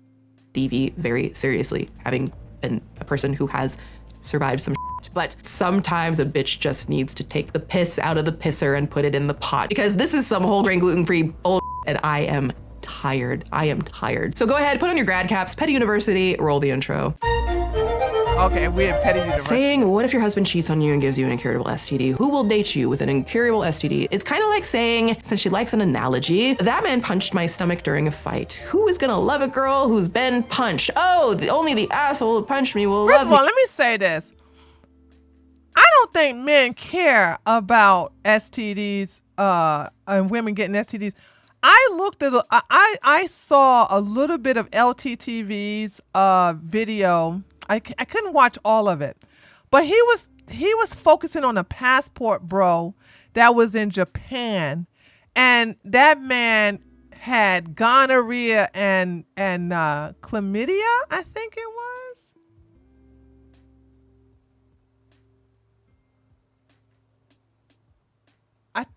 It was two of them. Who saw LT's stream? I do believe it was both of that, right? Okay. So, okay, Dawn, was it chlamydia and no, not syphilis. It was chlamydia, yeah? It was two types of STDs. And this man's still having sex. Men, let me just tell y'all something. First of all, ladies, protect yourself. You're going to stop having raw sex with, first of all, keep your legs closed, okay? But there's no need, but the whole thing about who would want to date you with STDs, these men will. This guy literally has sex with a woman, unprotected, okay? And got two STDs. And still had raw sex with other women. So it's like, stop thinking these guys have standards. No, they don't. Yes, they will definitely still date you with STD. You could be burning, baby. You could be on fire. They be like, I still love you. Oh, God. In Japan, nonetheless, though. It's almost like saying gonorrhea too. He had good Lord, wait a minute. That's what I said. I said chlamydia and gonorrhea. Yeah, I don't think he had two STDs, and it was so nasty. Ugh. That women should stay with their abuse. Oh well. If it isn't the pot calling the pot a pot. Okay, so on one hand, that's not what I was expecting to drop into the graphics right now. But on the other hand, most abused women were actually the abusive ones is a horribly reductive and baseless feat. Yeah, she would say a bunch of stupid stuff. And that's why I would clown her. All the time. And that's why she's not getting any engagement. Because you can't be nice to somebody who say something stupid like that. Like the abused women are the abusive ones.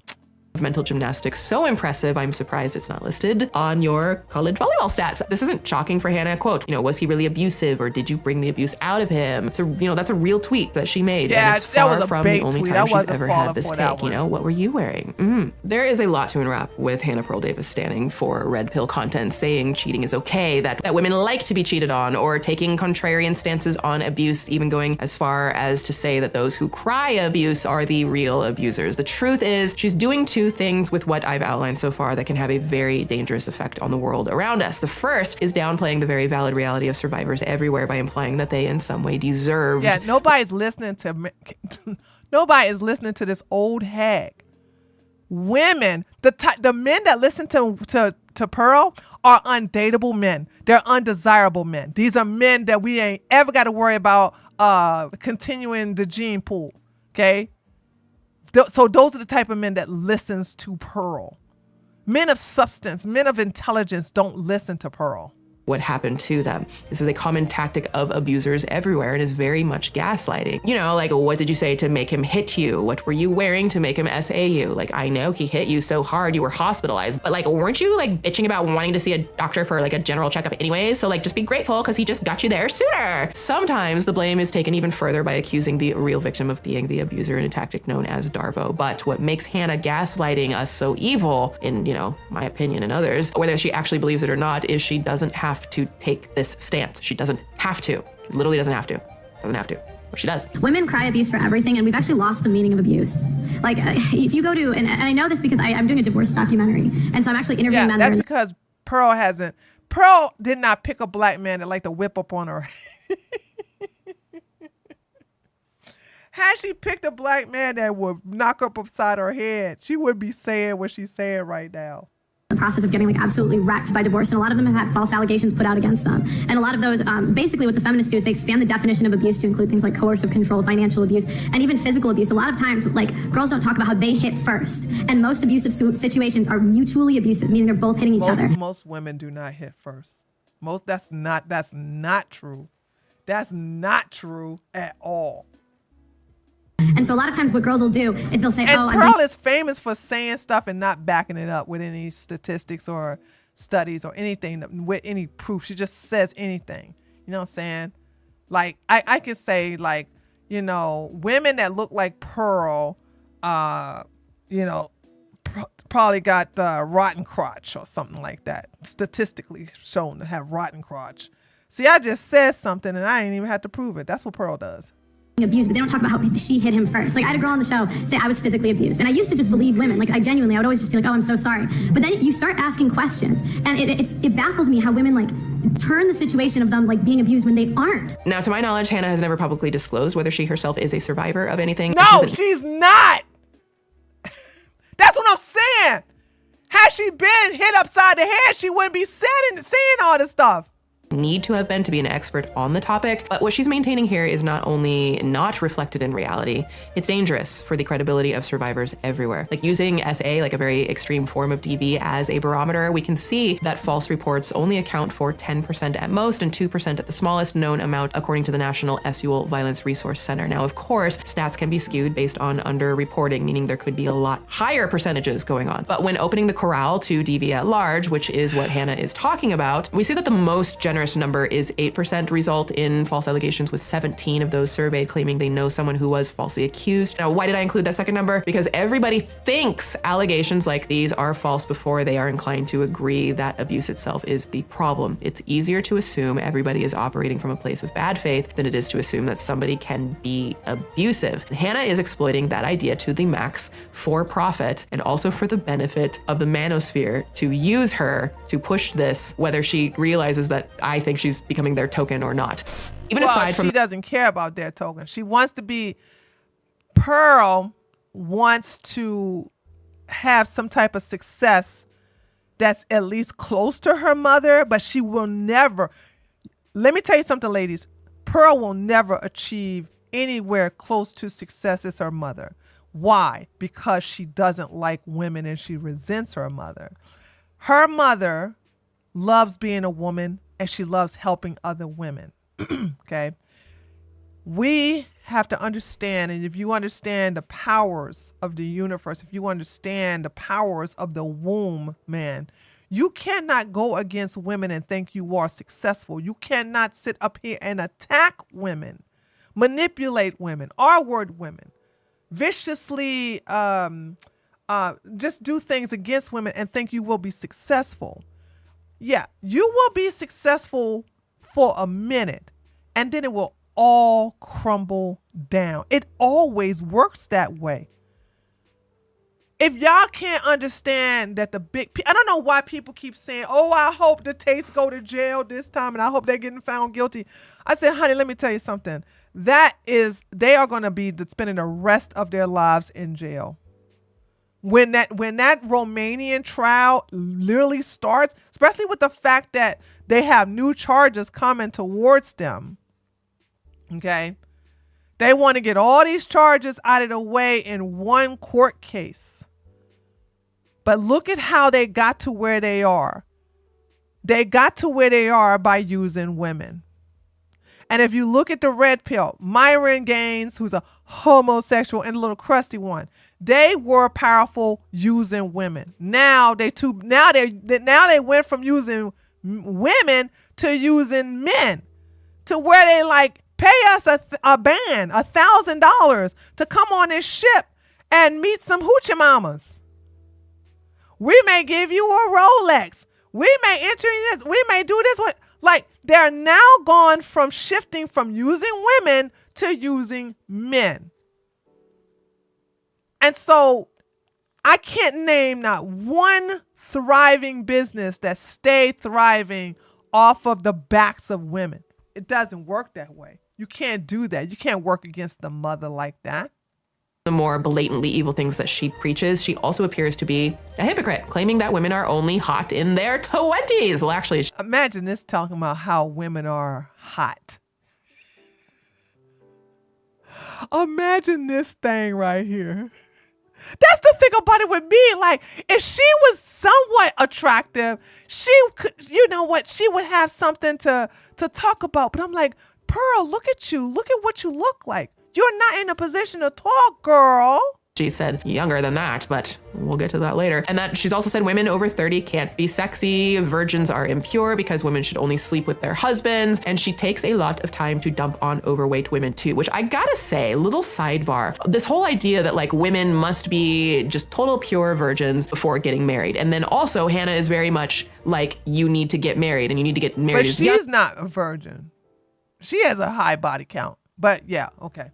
As possible is what she said, and she believes the family dynamic and all of these things, go, women go get married. Now let me preface, we're talking about heterosexual relationships because she doesn't want to identify LGBTQIA+ as being like valid, which is, nothing's gonna piss me off more. But if women are supposed to be virgins before they marry a man, doesn't that mean that these like men, these players, these high value men, which like the manosphere like talks about like sleeping, you know, we're gonna have a different woman every night. Doesn't that mean that the men should stop sleeping with the women so that they can have virgin wives? It's right there. Yeah, It's yeah, I get you. That's what I said. It's like a circular argument. It's like I got a super chat. It's like you want women to have low body count, but you add to women's body count by telling men to get 50 women or more sexually. Then you want women to be virgins, but when you meet a virgin, the first thing you want to do is take her virginity away without marrying her. Yeah. I mean, we can break all this stuff down till the cows come home. But this is the reason why I never take the red pill seriously. Never have, never will. And women, you should stay clear from any man who listens to these clowns. Romanian Tate, he isn't ethnically Romanian, though. Romanian Tate. Who's Romanian Tate? Did she call him Romanian Tate? Yes, women can be sexy past 30, Pearl. You're living proof of. Yes, women can be sexy past 30, Pearl. You're living proof of it. Oh, you're saying I'm living. Oh, what? Thank you, TJ. I had to read that again. I'm like, wait a minute. Pearl ain't no sexy. I had to think about that again. Like, thank you. Did she call Rihanna? Did she call Tate Romanian Tate? Is that what that is? right there. I don't ever hear anyone like talk about that, but isn't that pretty obvious? If you want the women to be virgins, then don't the men kind of got to be virgins too? Because if they divergenize the women, then that, I'm just saying. Now listen, what we're not gonna do is the very misogynistic thing that so many people do to women, where they dump on a woman for her appearance, her lifestyle choices, her age, any of that, because, you know, God forbid women look some kind of way or age. How dare they stay alive? I was a sophomore in college when I lost my virginity, so I was like halfway through college. It's late. You know it's not about you. I'm gonna drop something. It's at the timing. Well, no. It was because he literally like went on to marry the next girl, so something. But it's funny because the girl was older than me, so by the manosphere's perspective, like I would have won. I'm not even gonna comment on the fact that she herself remains an unmarried non-virgin coming up on 30 because that's already happened. The sanctity of marriage also rely on the woman being a virgin, so you wouldn't be able to get married. I didn't call him Romanian Tate. That don't even sound like something in my vocabulary. Did I call?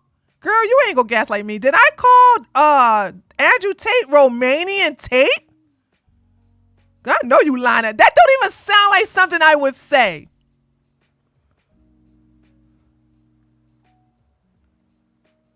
Chat, did I call Andrew Tate Romanian Tate? Girl, you better shut your ass up. Don't you try to gaslight me, okay? You cannot gaslight me because first of all, you're going to have to say something I'm known to say. And calling Andrew Tate Romanian Tate is not something in my vocabulary. Sit your ass down and shut up. You can't sit with us until you learn how to hear. This is what I'm saying. This daggone. She ain't even got to give timestamps because I don't say Romanian Tate. That's not even in my vocabulary. That's not even something I would say. Why the hell would I say Romanian anything?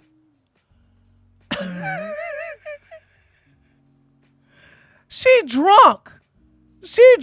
Now, you called Andrew Tate Romanian Tate. No, I did not. That don't even sound like something. One thing I do call Andrew Tate is you called him Roman. Shut your ass up. Girl, I'm gonna cuss your ass out, okay? Now, I don't know if you can't understand English for a second, but your bitch ass ain't gonna come up in here and try to gaslight me, okay? All right? Now, maybe you need to get somebody in Romania, where the hell you are, and have them listen to the show as I'm talking and translate that to him, okay? So, I'm going to put you in time out because I don't like somebody trying to gaslight me. So enjoy your time out for 30 minutes, bitch. Okay? You want to get out of timeout? All right. As a matter of fact, I'm timing you out for the rest of the day. You want to be timeout? I'm going to need some more money, okay? So when you get out of timeout for 30 minutes, I'm going to need some money for me to tolerate you trying. Because you're not even successful with your gaslighting. You keep changing it. So first you said I said Romanian Tate. Then you said hold on, let me show y'all what this heifer tried to say, right? She said I said Romanian Tate. Then I said I never said that. Then she said you said Romanian Tadpole Tate. And I never said that. And then she says you called him Tadpole. So then I had to put the bitch in timeout because now she's just reaching. She's just reaching. So I'm about to treat you like Tate treated them women. I'm about to gonna make you pay, okay? So for you to talk in my chat, because right now you're in 30 minutes timeout. I'm gonna put you in timeout again when them 30 minutes is up. And the only way you will stay out of timeout is I'm gonna need, can somebody do some conversion? Hold on a second. I'm gonna need $25 for you lying on me. Let me see. How much is $25 in Romanian money? No, currency.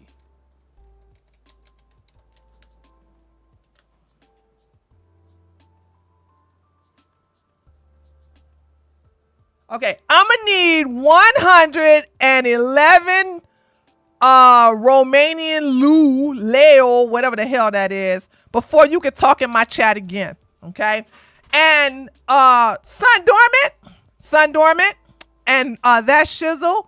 The next time you see that heifer talk, I'm going to need this amount of money in her, put her in timeout every 15 minutes or every 30 minutes.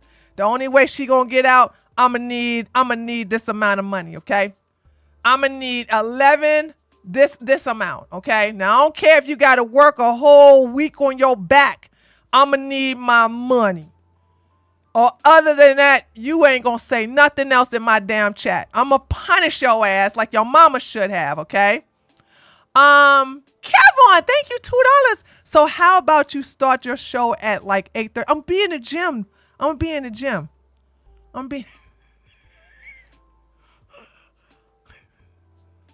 So there's that. All right. So those y'all got that.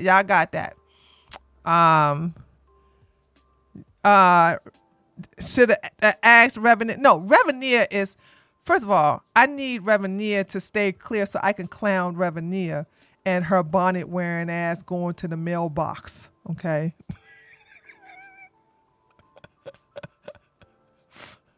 I'm gonna leave it up to the boys. Okay. So you got to treat these heifers like they need to be treated. You know what I'm saying? You don't come in here and gaslight me, telling me what I said. At least if you're going to gaslight me, let me just tell this to anybody who's thinking about gaslighting me, right? If you're going to gaslight me, at least use a word that I would use, okay? Like heifer, all right, or biatch, or what else? What is the other words I would use? Okay, homosexual. All right. I don't know these type of words, but tadpole is something I don't say. There you go. Or dust mite, or dusty, or whatever. You know what I'm saying? But to sit up here and say I call somebody a tadpole, window licker, smart, there you go. Crusty one, the dusty one, helmet wearer. You know what I'm saying? My vocabulary is pretty small and it's pretty predictable because I use it over and over and over again because I like saying these words. I like telling people to drink smart water. I like telling people to go sit over there. You can't eat with us. These are words I am known to say. But to sit up here and tell me I said words that's not even in my vocabulary is just you playing with my intelligence. So that's why you can't gaslight me on that one. That's why I'm so hard on you, because I'm like, you know what? You're trying to gaslight me on something I didn't say and not even in my vocabulary. So it's going to cost you. It's going to cost you. Okay? That's right. Tree lexicon. That's my stuff. I'm teaching you guys. If you want to gaslight me, use my type of words. So if she said, oh, Tree, you called him a Romanian Dusty, that's a good gaslighting, because I would have been like, I called Tate a Romanian Dusty? I don't think I would have said something, but that sounds like something I would say. Oh, did y'all ever do that? I'm serious. 25 minutes, I don't get that money. Time her out. What do you mean? Well, you've spoken quite openly Don't ban her, just time her out. about how you're not a virgin, and so if you want to preserve that sanctity of marriage, then, I just think that you're upholding standards that you don't actually live by. And that's a fair complaint. I wish I was, but we can't go back. I don't know what you want me to say. Yeah, but I just don't think it's fair that you get to be here and you get to be paid for your views, and you're telling other women that they shouldn't be allowed. All I'm going to do is point out that even if Hannah doesn't know the definition of grifter, she blatantly is one, allegedly. And if she's not— Why are you saying allegedly? She is a grifter. Hey, Hannah, do you perchance have an Amazon wish list? I would like to make a contribution to the list. Would that be okay? Here's a good read, 4.4 stars. Bet you'd love it. It was even written by a man, which is also funny because she thinks women shouldn't be educated. So here I am, the Dean of Petty University, Professor Petty, saying, class dismissed.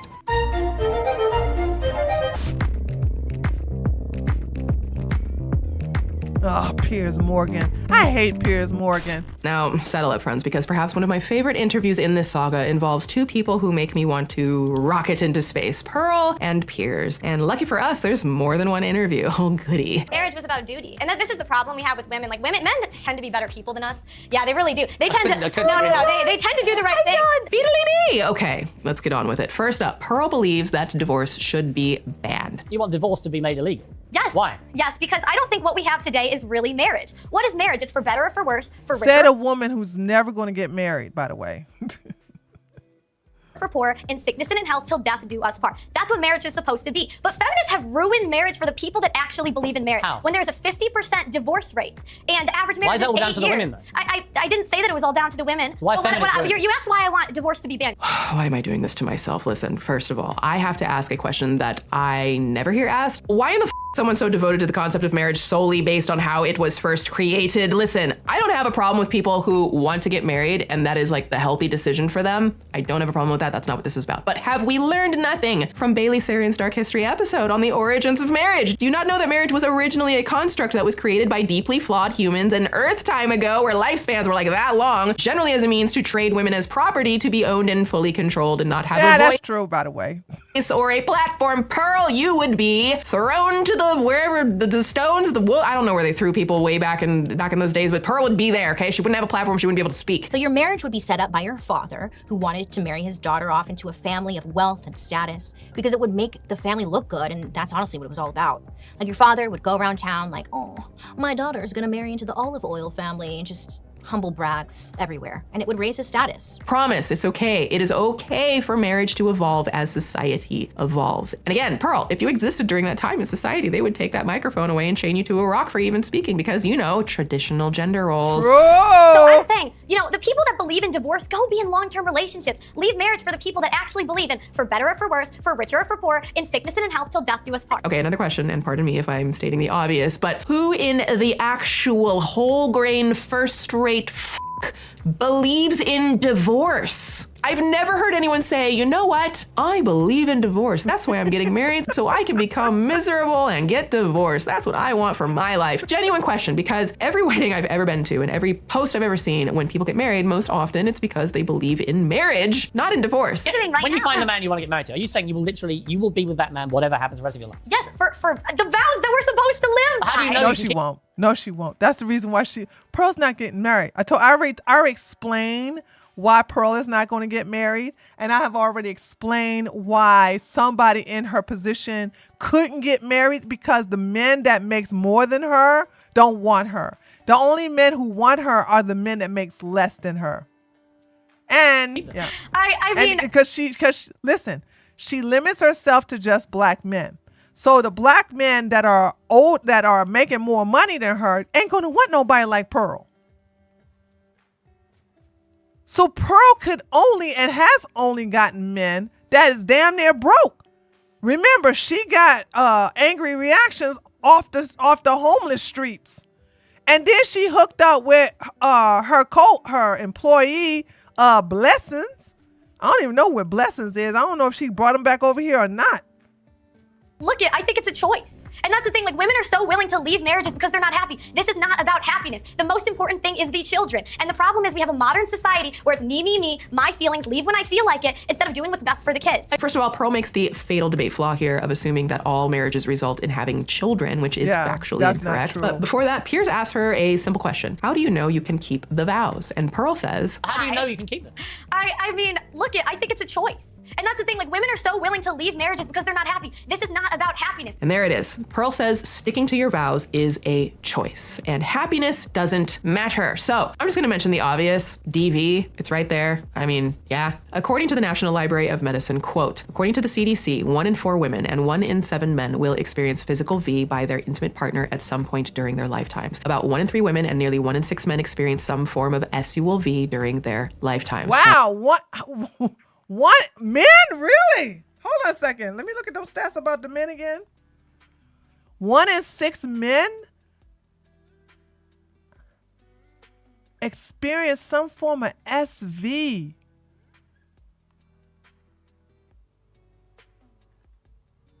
Huh.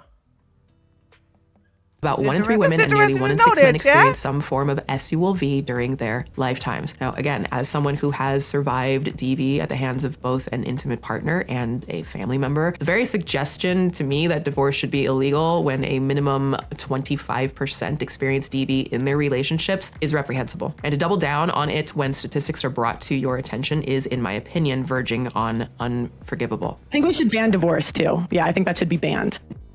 Yes. Okay, well, that's a little bit silly. You have to acknowledge that, right? No. So banning divorce means that when you decide to get married, you are not allowed by the government to leave your significant other in any situation. Mm-hmm. Yeah. I just think that if you want to leave, you just shouldn't get married. So that's just my opinion. Right, but like in the real world, that kind of simplistic. And you know, there's like exceptions to this, but I would just say in general, for most cases, you know, we could talk about exceptions, but like the rule. Well, the exceptions are the important part, because I've heard you say that a lot when you're talking about things. You say, oh, you want to talk about exceptions, but the exceptions is the important part, because those are the people that are going to be affected. I mean, 25% maybe or more, because if you're saying you're not allowed to get divorced, so we're talking about like, what if the relationship is physically abusive? Yeah, I think if it's physically, this is the problem though. All right, if it's one-sided physically abusive, okay, fine, divorce. We can allow divorce for those exceptions, but like I've even talked to people that work at like abuse centers, and they say that the majority of abuse is mutual. So it's not just one side. Liar! She lied her butt off on this one right here. Hitting the other. It's like mutual. So surely that's not every time. I think you have to press charges in criminal court, not family court. court. So only if your significant other is tried criminally are you allowed to leave the relationship. Yes. Tried and found guilty criminally. Yes. And again, these are real people with real lives and real violence that often results in life or death situations. And I know because that's how it was for me, life or death. I just happen to be lucky enough to have survived. Base your relationship off your parents' relationship. And if you watch your mum or your dad constantly belittle themselves and constantly let themselves get walked over, you're going to let yourself get walked over. You know what I'm saying? And especially if you're their gender, because it's more likely to be the woman, you're going to think, oh, it's okay if What do you mean it's more likely to be the woman? Because like domestic violence, you're more likely to be domestically abused. It's actually most domestic violence is two-sided. Like a lot of girls claim domestic violence, but they hit first. Okay. And you're actually more likely to be in a domestic violence where if it's one-sided abuse, like women are more likely to be more likely to hit men one-sided than men are to hit women. False. Quote. And the thing about it is that she debates young women who are not knowledgeable enough to say, you're a liar. I need you all, when people start quoting these crazy stats to you, automatically assume they're lying so that they can provide proof. I don't know how many times I got to keep telling y'all how that works. When somebody starts saying, well, 90% of women who initiate divorce are abusive to their husband, I'm like, I don't believe that. Provide proof. Then they want to sit up here and debate you by asking a question. Don't even engage in it. Don't even entertain that deflection. Say, no. I need you to go and prove that claim you just made. Don't fall for the tricks of, well, you don't think women hit men? Don't fall for that. When you tell them to go get proof, stay on that circle and don't get off until they provide the receipts. And guess what? They're not going to provide the receipts, okay? 1 in 3 million, 35.6%, and 1 in 4 men, 28.5% in the US have experienced R-word, physical V, and or stalking by an intimate partner in their lifetime. Now, y'all know I am a vocal person when it comes to the fact that male victims exist and should be taken just as seriously as any other gendered or non-binary victim, but we have to be accurate. Here's something from the UK. Quote, whilst both men and women may experience incidents of interpersonal V and abuse, women are considerably more likely to experience repeated and severe forms of abuse, including SV. I don't even understand why this is debatable. Men are stronger than women for the overwhelming majority of parts. So I don't understand how this is like, yeah. So more likely to have experienced sustained physical, psychological, or emotional abuse, or V, which results in injury or death. And those are just reported stats, which means the percentages are likely much, much higher. I don't know if Pearl has ever experienced DV. I certainly hope not. No, she doesn't. She hasn't. She keeps getting broke black men who needs her for her money. She's real good at selecting the type of men ain't gonna whip upside her head.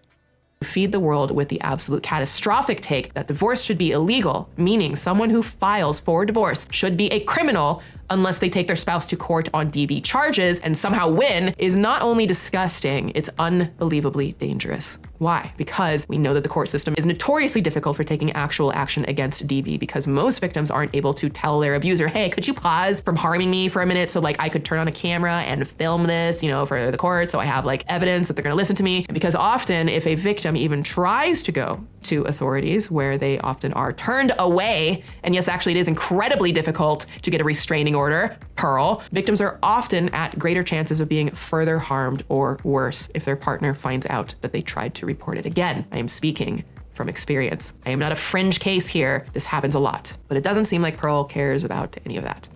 Okay, let's get on with it. What is traditionalism? I don't know what you think traditionalism is. I would say a modern mentality is me before the family. I would say traditionalism is the family before me, especially in women. You're onto something. And so what it's interesting you said 60-year-olds, because I've interviewed 600, 700 people. No, you didn't. No, she didn't. She keep lying.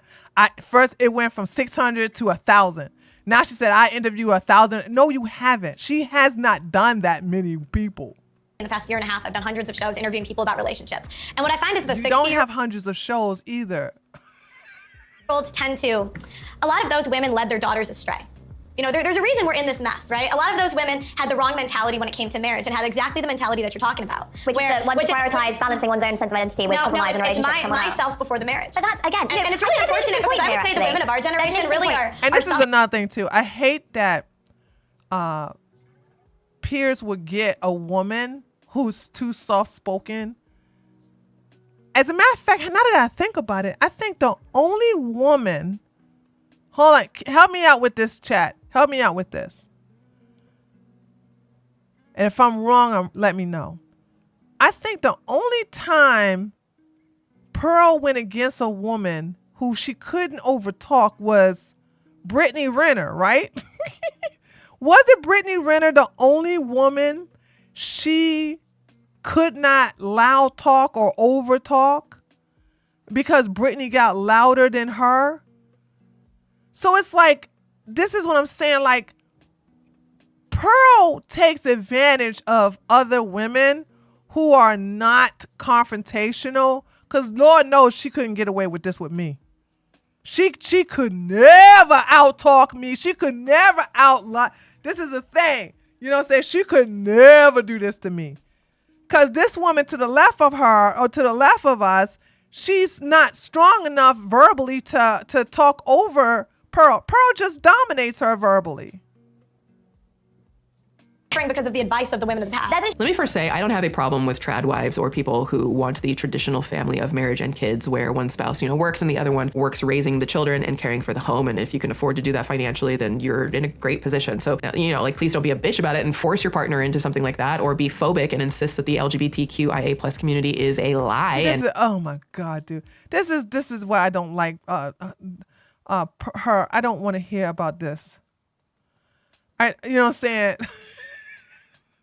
This is why some like Swoop is a liptard, and I'm like, okay, this is the part I don't care about, girls. We gonna move on from that LGBT. To afford housing and children, and the rise of the Andrew Potato Tater Tot Tate mindset that pushes women to stay in their ancient roles. Even though all of the rest of society is evolving, you're going to get pushback from modern society for the sake of survival, as more and more girls and women learn and realize that they too are human beings and they too have a say in the direction of their lives, how they want to contribute to their families and society, and exactly how much abuse they're no longer willing to take. So in my opinion, to ignore all of these elements that are all happening at the same time is irresponsible and pill pushing to people who already took their vitamins and evolved past the ancient times, allegedly. When you have things like Roe v. Wade overturned, the increase of SA within the household during the pandemic, when you have things like people debating if a woman should have bodily autonomy and be able to choose her own career path, or if she wants to have children at all. I mean, when you have elected officials in high positions who have openly harmed women, when you have people trying to dictate what an entire classification of people should be allowed to do or say, the only response you should expect is pushback, and often rightfully so. I told you today I am pissed and petty, and I'm just not going to be as polite about some things anymore. When did you start being hard?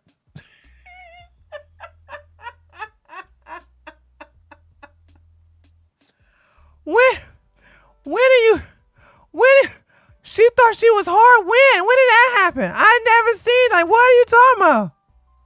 What y'all saw in all of the videos up to this one was me being polite. Yeah, that was me being polite. Things might change, probably because of some shit that has happened in my life recently. We have entered the era of I don't have to take your shit anymore, and it's hitting at the time when you can post about it online and encourage others who thought they had no other choice to finally start choosing something else. That is supposed to be something that we celebrate, obviously when it's done responsibly. Diversity of thought that empowers classically underserved, oppressed, abused communities. And yes, that diversity of thought also includes people like Pearl, whether we like it or not, right? Free speech. I have no problem with women who choose the traditional wife role as long as they're happy and it's not a result of them feeling trapped into it or being coerced. But here's the thing. If a woman is going to live in the traditional role of diligently serving her man, that man better play the same role where he diligently serves and respects It doesn't work that way. That's why you see a lot of these women in these traditional relationships when they get pushed out for another woman younger, then they're like doing TikTok videos or like, oh,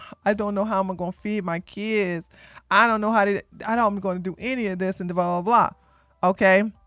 I don't know. It's just, the whole thing is I used to push it until I saw women who were in it, especially with Hillary Crowder. You know what I'm saying? You couldn't get a perfect traditional wife than her. And what Steven did to her, I said, yo, F this daggone traditional stuff. Woman, that's the only way that works, and people don't get desecrated. It's really that simple. Yeah, Lawrence Southern too. Right. Yeah, Lawrence Southern kept quiet about how her marriage did not work because she didn't want to, show that she failed as a traditionalist. Like, women are waking up, dude. Now, I've waited a while to dive into this particular point, but there's a term for Hannah that gets thrown around a lot. Ugly? A pick-me. We all kind of know what pick-me is. Somebody who acts against their own interests, someone who by definition is a part of some kind of marginalized group, but really wants to gain favor with the popular crowd. Yep. In Hannah's case, it's just shitting on women to gain favor with men. And ironically, the men don't care about her like that. Again, the token thing is like really a theme that I think is going on here. And like the reality is we all kind of crave validation. It doesn't matter if the men don't want her. That doesn't mean she's not a pick-me. Pick-me does not matter if the men want her or not. That's the reason why she keeps saying all this stuff and hoping to get picked. Right? Like if we're human beings, and it worked for a minute. Everyone wants to be appreciated in some capacity. If we're here online and we post to social media and we create content, we all want some kind of appreciation. What happened? Oh, JM, thank you for becoming a tier 1. And you got some chocolate. Okay. Thank you so much there, JM.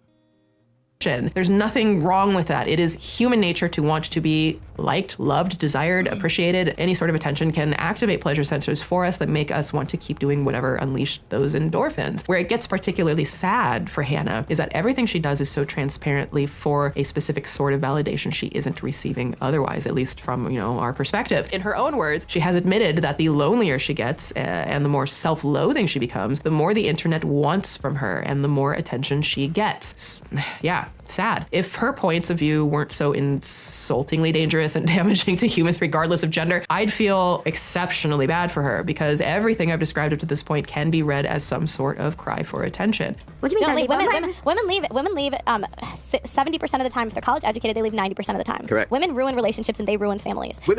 Women typically do it. Actually, and so if a guy asks the majority all of that was just a lie. All of that she just said was a lie. Men, their first choice is not a baby mother. Mama. Just like our first choice typically is not a short broke guy. That's right. It's the same thing. It's the same thing. Now, remember the perspective, that question that I asked earlier, is there the possibility that Hannah Pearl is somehow a bit of a victim, so to speak, of the way the manosphere very intentionally targets vulnerable and impressionable people? And if so, does that change how we view a classic pick-me? Or does it change nothing and she should be held to her words? It changes nothing!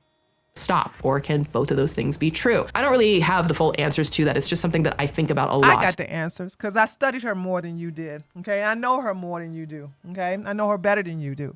She is a pick-me. She is someone who is still in the shadows of her mother, and she will always be in the shadow of her mother.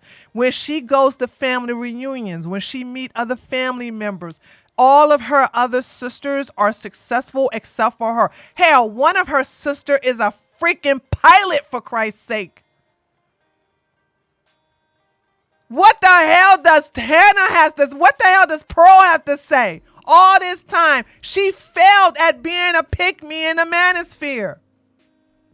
She is hated by so many women. I don't understand these questions here. But the thing is, I do feel like either Pearl is a brilliant grifter, or she stumbled upon this posturing and just ran with it, or something has severely gone wrong with Hannah beyond simply being a pick-me, because somewhere along the way, her interest became a lot darker, a lot more deranged, and a lot more dangerous beyond simple rhetoric. Because she was losing relevancy, and that's what people do, is they try to up the ante in order to get more shock views, to get more credibility, to get more engagements. In my opinion, allegedly. There are a few results of this. The easiest one to talk about is Hannah's continued insistence at talking about the sexualization of minors. Allegedly, this tweet is about the Prophet Muhammad. Quote, others are saying it is okay he screwed a 9-year-old because it was a different time. Okay, I could get behind maybe 13 or 12, but 9? Over 1,000 likes on a joke about a child getting SA'd, and this isn't even the only time. Now, in some alternate universe, what I tell y'all, people who make jokes about children being essayed or R-worded are POSs and probably want to do the same thing. I never trust. Let me tell you something. There's truth behind every joke. Okay. And one thing you'll never, ever see me make a joke about is children. I never have, never will. There is a line I draw because my morals, as well as my respect and my love, is not going to be seen in jokes. Okay? I would never do that. And I always find that people who make jokes like that are not good people. First, if I tried to dig into that tweet, could she have been saying that because lifespans were way shorter at a time and girls were being married off at that age? It wasn't. Hold on. Let's be clear, because I'm noticing some people are saying this. Okay. When we say lifespans are short, we're talking about 60 years old. A 9-year-old is not reproducing. I need you guys to stop thinking that today's times is similar to the back then, because there are rare occasions, but it does happen, where little girls are coming on their menses at the age of 9. That's because of the estrogenic compounds that's found in a lot of food. We are not eating a lot of homegrown food. We're not eating a lot of food that are natural. So we have a lot of processed foods. We have a lot of foods that have chemicals in them. And we also have a lot of estrogenic or xenoestrogenic, xenoestrogenic foods that will promote women to mature early. That's not the case centuries ago. So a 9-year-old back then was not reproducing. That's just not it. So I'm just saying, no matter how y'all cut it, y'all cannot sit up here and say a 9-year-old back in the BCs was having babies at some 9 or 10 or even 11. This isn't the only time. In July 2023, she posted, then deleted, and I quote, 16-year-old chicks are hotter than 26-year-old chicks. So yeah, when people got mad, she posted and deleted. People tend to get uglier the older they get in general. And when Insider asked her, hey, WTF, Hannah, she said, and I quote, most people are better looking when they're younger. I looked better at 16. By numbers alone, most people are overweight or obese. By 26, again, by numbers alone. I don't know what the hell. Can you cite the source? What are you talking about? Also, 16, I looked at images of myself when I was 16, child. I looked like a freaking toddler child. And to think that that was the age that men were preying on me. A little sidebar, but Insider immediately follows this up by pointing out that no, most people aren't overweight or quote obese. Listen, if you want to see the type of people Hannah has attracted with her content, here are a few of the comments people have left on this claim online. They're quite disturbing and I won't be reading them, but Hannah is obsessed. Yeah, that's what I'm saying. Y'all ladies should be able to vet these clowns easily. to make sure you don't deal with these. I mean, look at this. 16 is the most common age of consent in West. Used to be 13 until feminist programming. Many countries still being under that. Also, 13-year-olds are up are not children by definition. PDF files are attracted to children, not prepubescent, which is a mental disorder at best. But the issue is post-16-year-olds are overwhelmingly non-virgins. High body count. After 18, we men value virginity highly. These men are, I mean, what can you say about something like this? Also, the issue is older women are losing their men to younger women. No, we're not. No, we're not. Let me tell you how we're not. Because young women, and I know this because I used to be one, understand when an old man wants us, he better be coming with some money, honey. He better be coming with some tangibles, and he better come with some benefits. What is the purpose of us dealing with some old geezer at 19, 20, 23, 24 years old when we could deal with a man that's close to our age and just looks just as good and can hang with us in the bedroom? What is the purpose of that? This is the reason why they have to have money when they come after young women. And they know this. Ain't no broke man in his 40s, 50s, or 60s going to pursue a girl unless she got some extreme daddy issues. And that's not the majority. Not even a high percentage. That's a single digit thing. That you will find a girl who's 19 or 22 deal with some 55-year-old man just because she love him. That's not common at all. So these men are not desirable. They're living their fantasies through Pearl. But they will die alone. Okay? So there's that. Okay, let's see. I want my money, girl. I told you. You back in time out. So, every time you comment without my money, Sun Dorman, you too late. Every time you comment without my money, you're going to be put in time out. And by the way, I'm going to do that for the rest of the weekend.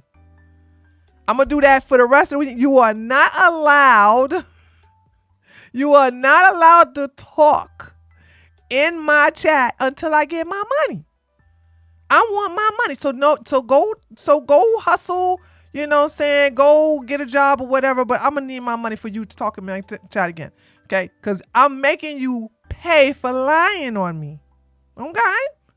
So there's that. So you could try to talk again. I'm going to put you in timeout again. And I know I'm faster than my chat. I'm faster than my moderators. Once I see you back in timeout. Until I get my money. Once you get out of timeout, I want my money. With youth being tied to beauty, and it's quite sick in my opinion. Honestly, y'all, I will never ever understand people who shit on women's age and adult women's age, especially women who shit on women's age. Like, it's one thing if you're like 12 and like someone just hasn't, made some sense to you about this stuff, but like women who disparage women because of their age, like every time I see Josie, when y'all gonna get married?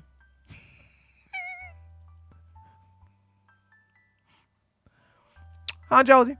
Josie, when you and your old boyfriend go get married, huh? Girl.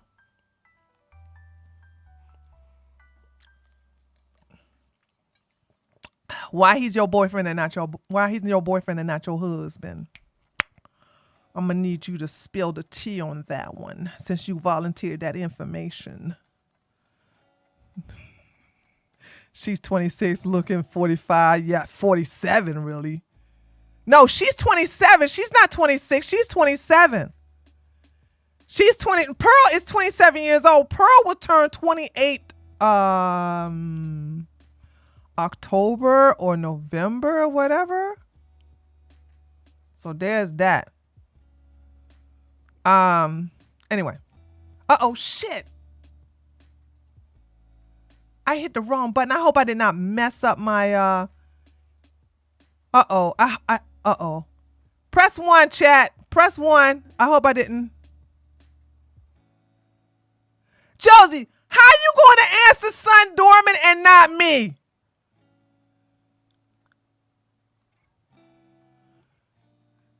How you, hey Josie, how you going to skip my question and answer Son Dorman?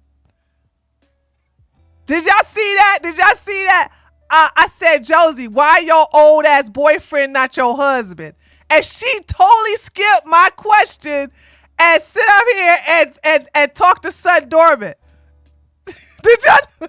I ain't getting married. Ain't no way. Yeah, okay. All right. You got daddy issues. Thank you for letting me know. Okay.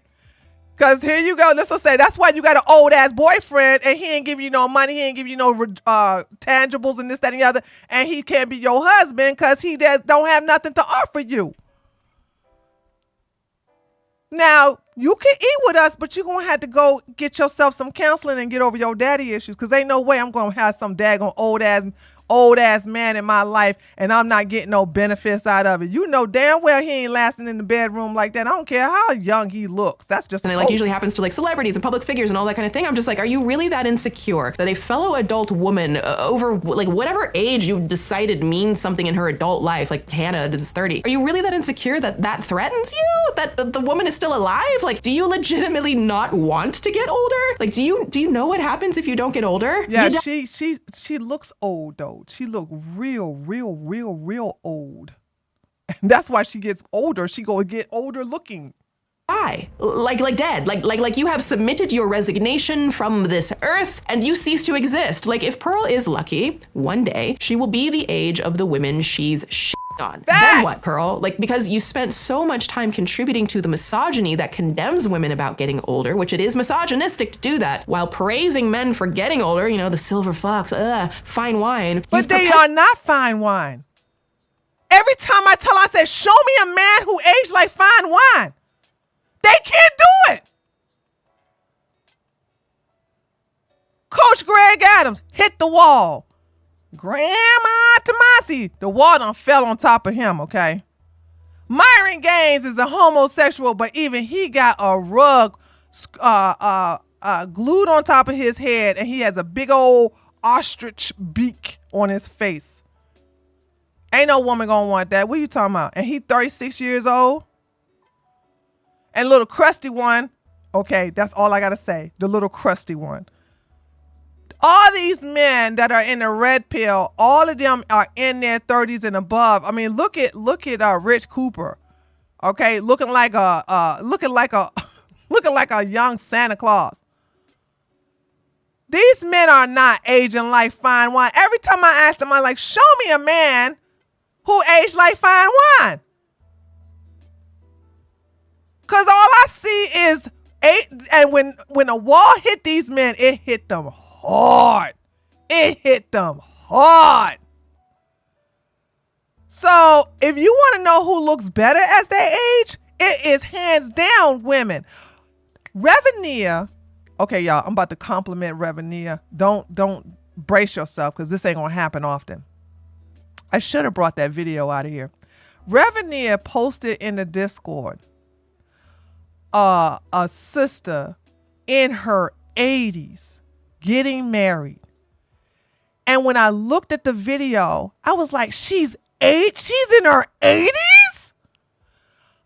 If I can remember it, I'll show the video tomorrow. This woman looked 80 my ass. What? She looks like she in her early 50s. She was getting fitted for a wedding dress. And I was like, oh my God, Reverend, this is a great video. I was like, right then and there, I was like, women hit the wall my ass. What are they talking about? And I was like, this woman looks so good. And she, by the way, getting married now, because these men want to sit up here and tell you that women, you know what I'm saying, hit the wall and don't no man want them. This woman is in her 80s looking good, looking damn good. And she getting fitted for a beautiful wedding dress that she about to get married. So I'm sitting here saying like, give me a break. These men are lying through their teeth about some women age like milk, men age like fine wine. The hell? I'm like, show me these men that age like fine wine. Where they at? Child, please. Perpetuated this bullshit that you will one day have to deal with, because everyone younger who listens to that nonsense is going to shit on you when you're older too. So congratulations. Yeah, she had. Hold on. Now, I don't even know if her boobs are real or not, but I was like, that wedding dress was nice. It was fit. Homegirl had a curvy figure and everything.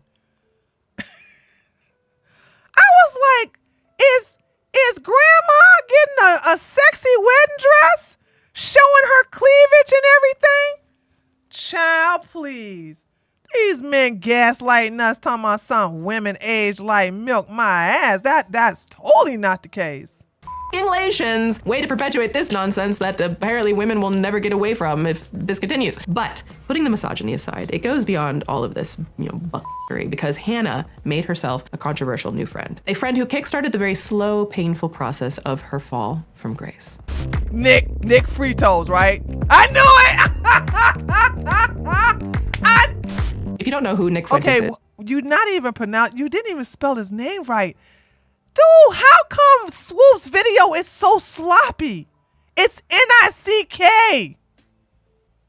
I mean, if you're going to do the Nick Fuitos, at least, oh my goodness. Is the introduction to his Wikipedia page, which I rarely cite that, but let's do this. It sums it up actually a lot better than I was going to. Quote, Nicholas Joseph Fuentes is an American far-right political commentator and live streamer who is known for his white supremacist, misogynistic, homophobic, anti-Semitic, and Islamophobic views. A former YouTuber, his channel was permanently terminated in February 2020 for violating YouTube's hate speech policy. Fuentes has promoted conspiracy theories against Jewish people and has denied the Holocaust. Fuentes identifies as a member of the incel movement, as a supporter of authoritarian government, and as a Catholic integralist and Christian nationalist. So that is a very heavy list, and there are obviously a lot of things on there that I can't cover for a number of reasons, unfortunately, and so I will have to leave some of that out. But I'd also like to throw it out there that she has referred to women as nothing more than baby machines on Tweedledee and Tweedledum, I mean Fresh and Fit, and has been banned from YouTube, Twitch, Reddit, DLive, Airbnb, Facebook, Instagram, Twitter, PayPal, Venmo, Patreon, Shopify, Stripe, Streamlabs, and Coinbase. She's banned from Stripe?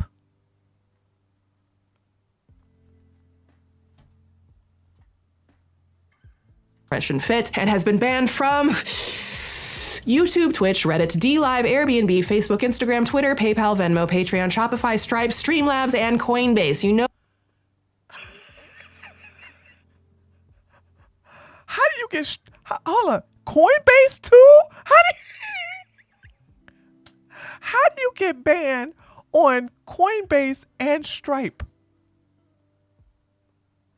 Oh, you done f***ed up when not even Airbnb will put up with your dickery-doodah. He's also claimed that his bank account has been frozen and that he had been placed on a federal no-fly list. Despite the expectation that he might be some kind of fringe rage bait religious figure, Nick Fuentes has become notorious enough, even in conservative spaces, that he has leveraged himself into dinners with former President Trump and Kanye West. I really don't want to, hold on. I can't stand Nick Fritos. I really don't want to get into this. Oh, hold on. Let me see. Hold on. We got to get to my handiwork. Sorry, guys. We got to get to, I just saw my handiwork in here. Okay. Community, so it may never end.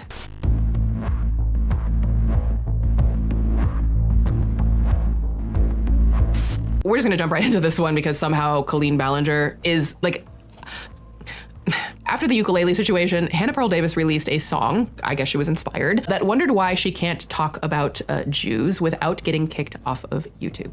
Why can't we talk about the... I did this.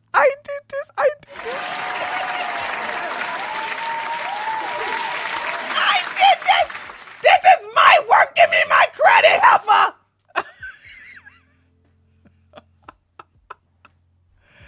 The Jews didn't think of this. I did, a black woman.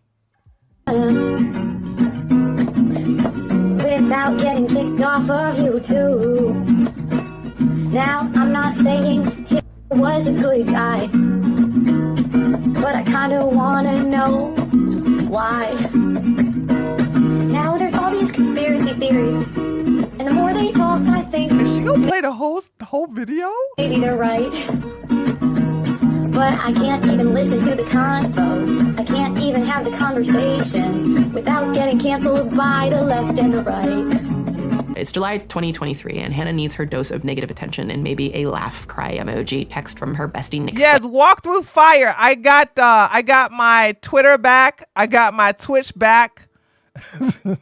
And when I got my Twitter back, I came after her hard. Fuentes. I really don't understand why that Hannah was decided my this would be the move handiwork. to get into bed with Nick Fuentes and other white supremacists, especially considering her past working relationships with black men and the fact that she says she likes to date black men. Hannah gives the appearance of someone who is being radicalized, or someone who's just like, hey, I'm just gonna rage bait and make money. And this song is indicative of the lengths someone like Hannah will go to truly be accepted by some community somewhere. Perhaps the most classic part of this isn't just the fact that Pearl deleted her own video a day later. It's that she went on Piers Morgan right after, thinking somehow that would be a good idea. Then I wake up the other day and I see this thing that's trending involving you doing this song. And I couldn't really believe what I was watching. I didn't know, why did you find it funny? Huh? Did you find it funny? I mean, you know the backlash to it. I mean, you deleted it, you obviously thought you shouldn't have posted it. Mm-hmm. Why did you do that? Genuine question. I mean, the point was more about cancel culture and people getting kicked off of social media if you finish the song. I said, but we can't even have the conversation. What is the They're having all the what are you talking about? This is the thing. They're always talking about, oh, you can't have a conversation about Jews. Yeah, that's all these people do is have conversations about the JQ and then the conspiracy theories about the Jews and blah blah blah. The Jew. Like, where's this notion you can't have a conversation about that? That's all you can do is have a conversation about it. Without being canceled by the left and the right. The point is any speech. I think it's not any speech. It's not any speech. What is the conversation about Hitler and conspiracy theories and the Holocaust that you want to have? I don't want to have any conversation. My lane is feminism. That's what you're singing about Adolf. Can I finish? Yeah, but you are singing about Hitler. Okay. So you do want to have that conversation. I want anybody that wants to speak on social media to be able to speak about what they want to talk Including about Holocaust without denial. getting banned. Whatever they want to talk about. Including Holocaust denial. If they want to talk about that, as long as they're not inciting violence, I think people. Of course they're inciting violence. They're inciting a hatred I think of Jewish people. Social media is the new town square. And in a Twitter spat that will remain one of my favorites of the year, Pearl and Piers battled it out. And I'm not even gonna read these because honestly, after I wrote my whole script, I then went after and watched Jay Aubrey's video as I was doing my makeup to film this. And like, I just immediately wanted to say that like, I'm just gonna play a clip from his video because his dramatic reading is too perfect not for me to not include. Why does Piers Morgan believe in censorship with a platform called Uncensored? Hashtag when uncensored becomes censored. You did an incredibly stupid thing with your now deleted Hitler video. As I said to you after our interview, own your mistake and apologize for the offense you caused Jews. Or ignore my advice and be condemned as Kanye was for pulling similar anti-Semitic stunts. Your choice. Apologize to the woke mob or be deplatformed like Kanye. Is that a threat? She said to thunderous applause. I'm still waiting on my questions about freedom of speech. Piers Morgan team also told me I couldn't go on the show to discuss other topics if I didn't do this general discussion around free speech. Wops. I wish I could emphasize into words just how many times they told me and my assistant they were trying to build a relationship and not an attack. Piers is on your side. He believes in freedom of speech. Is that fair, honest journalism? They set up their guests and lied to me about who I was debating till right before and falsely defamed me as anti-Semitic. I'm not anti-Semitic, but the word "but" should never come after a statement like that. Now, I've mentioned quite often that I believe Hannah is a grifter, and that's not exactly a hot take. Many have and will call her the female Andrew Tate, and that's pretty accurate. But I want to propose something else. Hannah Pearl Davis is the female Ollie London. For those who don't know, Ollie London went viral many times over for being a white man who received hundreds of thousands of dollars of plastic surgery to look like Jimin from the K-pop group BTS, a Korean man. It was a bizarre publicity stunt, allegedly, that Ollie took in wildly dramatic directions many times over. Why do you keep saying allegedly? It was a PR stunt. First, he claimed, like Rachel Dolezal before. Okay, God, I don't want to talk about. Here go my queen, y'all. Okay, we don't have to go through this. Then he claimed he was now a trans woman and began receiving more surgery to look like Rosé from the girl group Blackpink. But then Ollie, a public atheist, suddenly took a sharp turn into Catholicism and announced that he was detransitioning in October 2022. By August 2023, he released a book about his detransition called Gender Madness. And along the way, he suddenly became a right-wing talking head that was vocally against trans rights for news outlets like Fox News and others across the world. It was a sharp, sharp turn. And in my opinion, one of the most blatant examples of a grift imaginable. My team and I have been working off and on an Ollie London London dock for a long time now, and eventually will drop it on the world when Ollie really needs to, have a Swoop doc. Thankfully, almost everyone seems to realize Ollie's very damaging rhetoric is also a bad grift and doesn't seem to take him very seriously. The same can be said for Hannah, whose sharp pivot into this type of language, superiorist language, is just as dramatic as Ollie's, though interestingly has been the subject of a lot of ire. What you pointed out is I love her, man. Listen to her.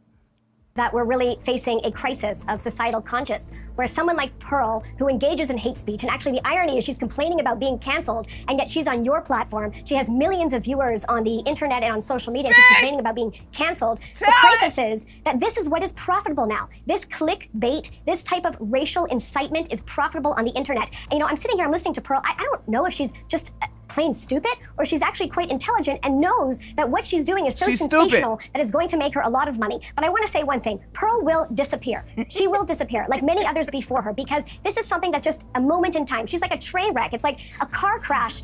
For example, you shouldn't be looking at it, but you can't take your eyes off. You can see what her opinions are. She thinks women shouldn't vote, women shouldn't have the right to divorce. She thinks that women shouldn't be able to work. She says these I didn't say crazy things about Hitler. But there's no rational, please don't interrupt. There's no rational argument with someone like this. And this is a mistake that my community makes, the Jewish community, very often, that they think they can bring facts to the table, that they can debate somebody like Pearl, and it's, you're going to get somewhere. You're not going to get anywhere. I love you, my Jewish sister. We will rise again. Well, we already on top. That's why everybody's complaining about us. Boom, headshot.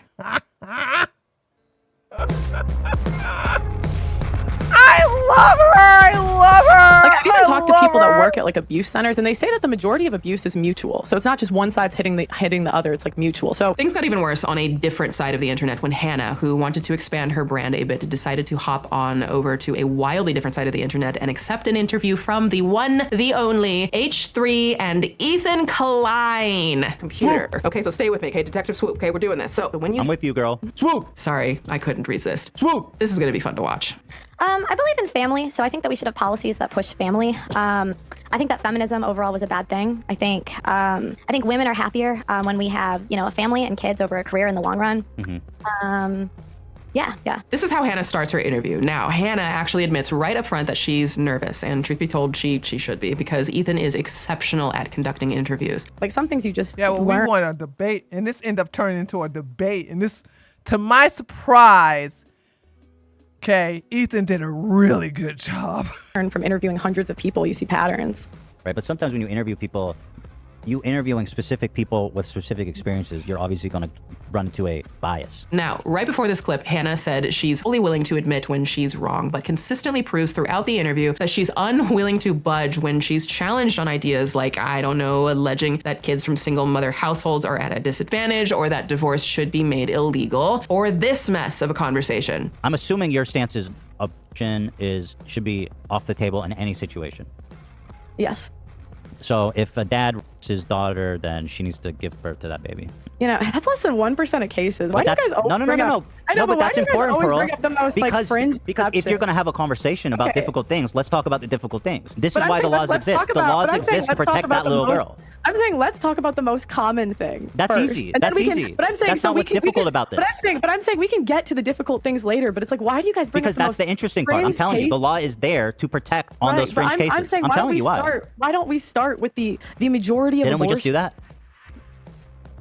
You think, okay. Now, I don't think I need to argue the ethics of forcing a child to give birth after she's been SA'd by her father. I was SA'd as a child by a significantly older adult, but I was lucky enough to not have even had my first period when that started, so I couldn't be impregnated. Not every harmed child or individual is that lucky, and this in particular is not up for debate in the comments. If someone is watching this and wants to debate that, I'm not the one. But back to it. As Ethan himself puts it, a lot of this conversation revolves around the two of them arguing in circles, with Hannah often answering portions of the question she wants to answer while ignoring the key components Ethan has framed within his own questions. But yeah, they're both irresponsible. That men do not have the choice to not be fathers. I understand what you're saying. Women, yeah. But then, okay, whatever. We're arguing in circles a little bit.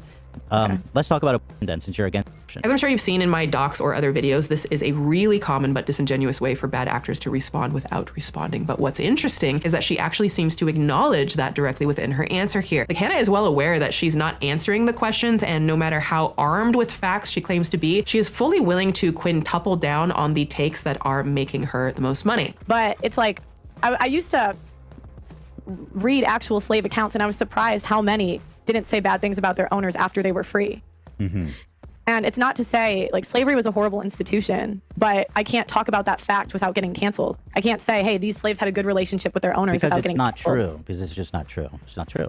George Well, Washington was not a father figure to his slaves. Well, if you look up, like, I think it was Booker T. 47, let's see, 47 of George Washington's slaves tried to escape. But I'm asking, like, why are you bringing this up when that's not really what my channel's about? I It's can like you're I can just only picking ask you out- things you're about. picking This is interesting. I want to ask you about it. Why do I can only ask you things in a confined space? By your time? You can, but you understand how that looks to me. It's like you're just trying to pick out every single. Listen, You do the same thing. What are you talking about? Fair. To be totally fair, you could just say, I don't think slavery was embellished. Like I mean, you were Like, just that's talking super about, you easy. research, like, That's a layup for most people.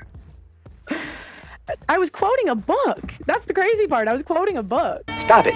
Get some help. I think she may have quintupled a little too hard in the wrong direction against the Black Manosphere guys, because who's that? Yeah, so Thomas Sowell is an author who talks about the history Well, of the slavery. No. The Black Manosphere does not embrace Thomas Sowell. That's right-wingers and conservatives of all races. This has nothing to do. The Black Manosphere don't even deal with Thomas Sowell. What is she talking about? Oh God. So do you agree with that premise that slavery was embellished, or no? I think that there are parts that are under embellished and there are parts that are over embellished. I think it just depends what we're That's talking so about. interesting. I would love to know too, just how slavery in this country was embellished. Please, Hannah, please do educate us all about your extensive knowledge and eyewitness accounts of how people forcibly owned and controlled by other people simply because of the color. First of all, I could literally tackle this question, but I'm against Pearl, so let her roast. But I'll let you know one thing. In Roots, a slave master would never cut off the foot of his slave. That will lower down production on that. That's not something that happened. Okay. That was fictional. That did not happen. All right. So that right there was made up. But I like seeing Pearl get roasted. I like seeing Pearl get shown to be put in the corner like this. I'm not going to help her. So there you go. So there's that. Of their skin was embellished. I've got to know what was over embellished about slavery. Just like one example, I'm dying to know. Yeah, I just rather, I mean, I was talking about a book that I read, and I think to understand the context, you'd have to read the book. Well, this is delightful. You just said some parts were embellished, some parts were under embellished. I just, again. Are you retracting that? I'd really just rather not. Okay. No, but slavery being embellished? Yeah, that's but so in the Congo, they kill albino children as a cure for, is it AIDS or is it just a cure for anything? Like, I feel sorry for any child who's albino in the Congo. Like, my heart seriously goes out to them. Like, they don't stand a chance. Interesting. I don't know how you embellish it. There are certain facts that we're not allowed to talk about. Like what? I would love to. We're doing the taboo. We're mixing it up. It's red pill, baby. Let's see the world as it is. Taboo topics. I genuinely want to know how it was embellished. Yeah. What can't we talk about? Come on. I mean, I could show you the video I was quoting, but it's just, I'd rather not get into this. So. Chicken! Sounds like a blue pilled attitude to me. Yeah, she's chicken. She's scared. I was kind of hoping this was like a good faith interview. Wait, what's bad faith? I'm literally showing you clips. Person. This is one of the most wild slip-ups I've seen maybe ever on any podcast, any YouTube video, and even in the hollowed halls of Ethan Klein's interviews. Hannah Pearl Davis explicitly reveals in this interview that she believes slavery was embellished to some degree because some slaves had good relationships with their masters. I think that certain slaves had good relationships with their owners. Not all, maybe not most, but I think some did. And that just and there are accounts of them saying this. So some slaves had good relationships with their masters. Therefore, And slavery was this is what embellished. you know how this is going to go for me. Like, I don't know why you're doing this. You know I can't have this conversation without them paying in a certain way. Well, just own it then. Just do it. Just say what you want. You know what I mean? Just be red pilled about it. Sidebar, but this is actually some she has said before too, so this isn't a sudden pivot. Right. Would you say George Washington was a real man? I don't know enough about him. Sarah Garvey. You guys don't too. You don't know George. Wait, really? Nothing? UK, like, you don't know about George Washington? Yeah, fair enough. I just think, like, if someone's a great and powerful man in history to the point, like, they're talking about him hundreds of years later, he didn't have any kids, but... Did he own slaves? What? Did he own slaves? George Washington? Yeah, he did. Yeah, no real man to me. I'm just saying. No, it's actually interesting. He had a different, like, he inherited his slaves, and it wasn't as simple as he could have just, like, let them go, because the debt that's incurred on them, like, you can't just release them. And so his slaves actually, like, he had a really good relationship with them, and they considered him like a dad. I can't stand ignorant Karens who conveniently ignore the psychological and systemically racist context that American slavery did to the minds of slaves. If there are instances, far and few as they realistically are, of slaves thinking of their owners as fathers, why the f might you think that is, Pearl? Could it be the psychological trauma bond of forced servitude, where you're denied education, resources, and access to your own freedom, family, and autonomy, where your only choices are A, you either obey your master and feign gratitude, or B, you're whipped, sold, or hung in a tree? Might that be a reason, Pearl? But back to H3, Ethan tries to get her to double down if she really believes this, and then this happens. When you're talking about... You didn't know any of the backlash I got. Well, who cares? You said it. Just own it. No, Be red pilled. I'm asking. You didn't know any of the backlash I didn't. got. I didn't know about it. No idea, even though you got that from a video that my Yeah, ex-co-host... but you took the video, you took your apology video down around this time. So you can't play victim. Made about me. Right. See, like, this is dishonest. It's not honest. But what's the problem? You're getting backlash for something that you think. But I'm saying, so you're like...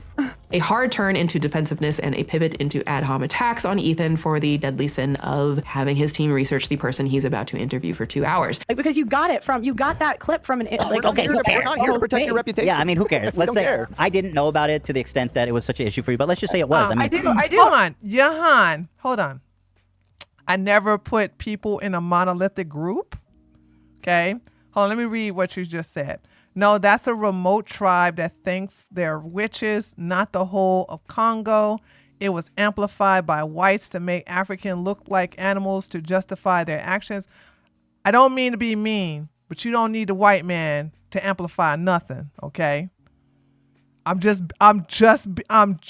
being blunt. Stop blaming a white man for the barbaric things that go on in the Congo. All right? I'm not saying everybody in the Congo does this. I cannot believe we have to do that. Hashtag not all.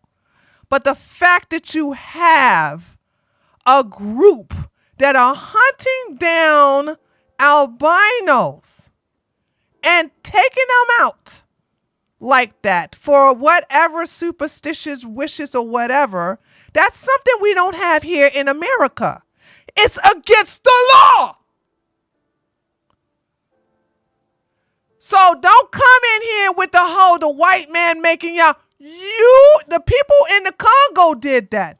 They are doing things to albino people and albino children. Oh, and let's not talk about the R-word epidemic that's going on down there.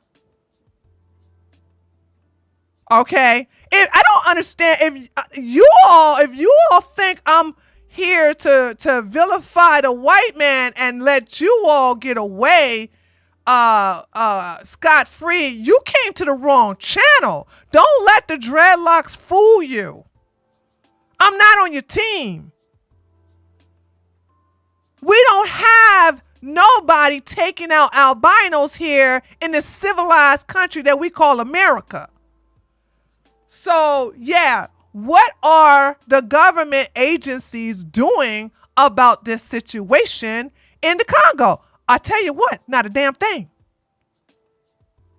So, yeah, I'm French African. They say a lot of stuff about us. That's not true. But you just admitted that the whole killing of albinos was true. You just admitted that was true. And then you tried to downplay it by saying it's just a small group of people in the Congo that think they're witches. Which team are you going to be on? I get where you come from, but everyone did some stuff that's weird. Honey, we don't do that here in civilized America. Okay? What you mean that happened centuries ago? Are you serious? Hold on a second. Hold on. If an albino has been killed in the last 5 years, I'm gonna permaban you.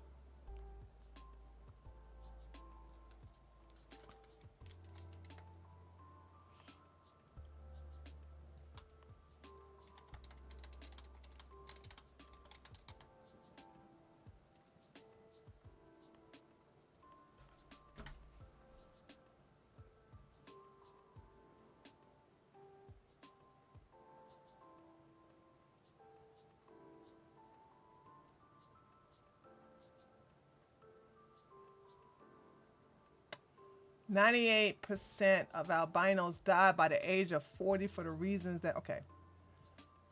Here we go. 2022.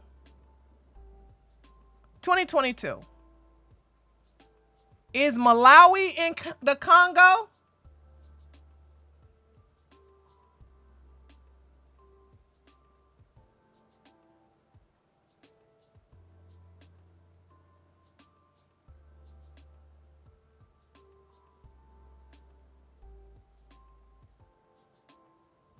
Help me out, chat. Is this in the Congo area? Cause you know me. Okay.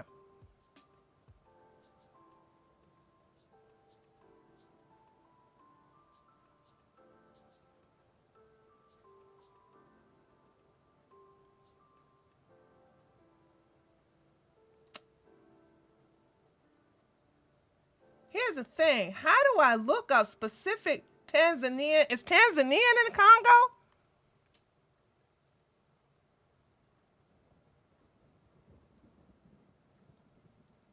See, here's the thing. It's two Congos in Africa.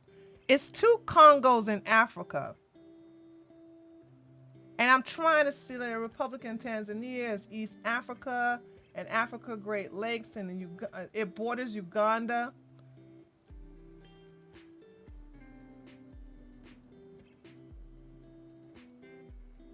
Okay. All right.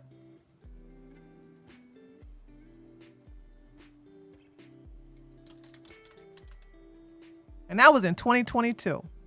So I guess you want to say the white man. Okay, so Tanzania is here. The Congo is here. So, hold on.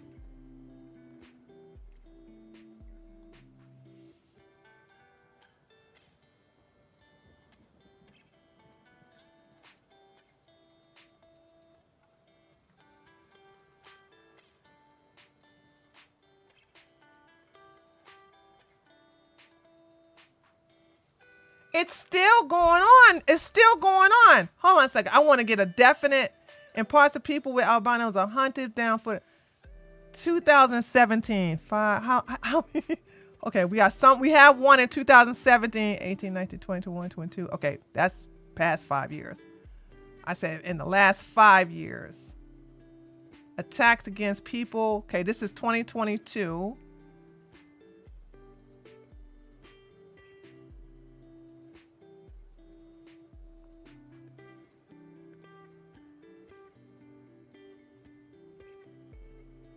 You know what? Because I'm going to ban you anyway. I'm going to tell you why. Because I have to do a deep dive, and I already saw several I saw several albinos. I just sent you a link to Discord. A child in the Congo was killed, and thank you. Okay, you got to go. Bye. Bye. Go ahead and unsub. And I don't know why you people think I'm on your team, and you are permabanned. Thank you, Mugs. I appreciate that. Trying to get another person trying to gaslight me.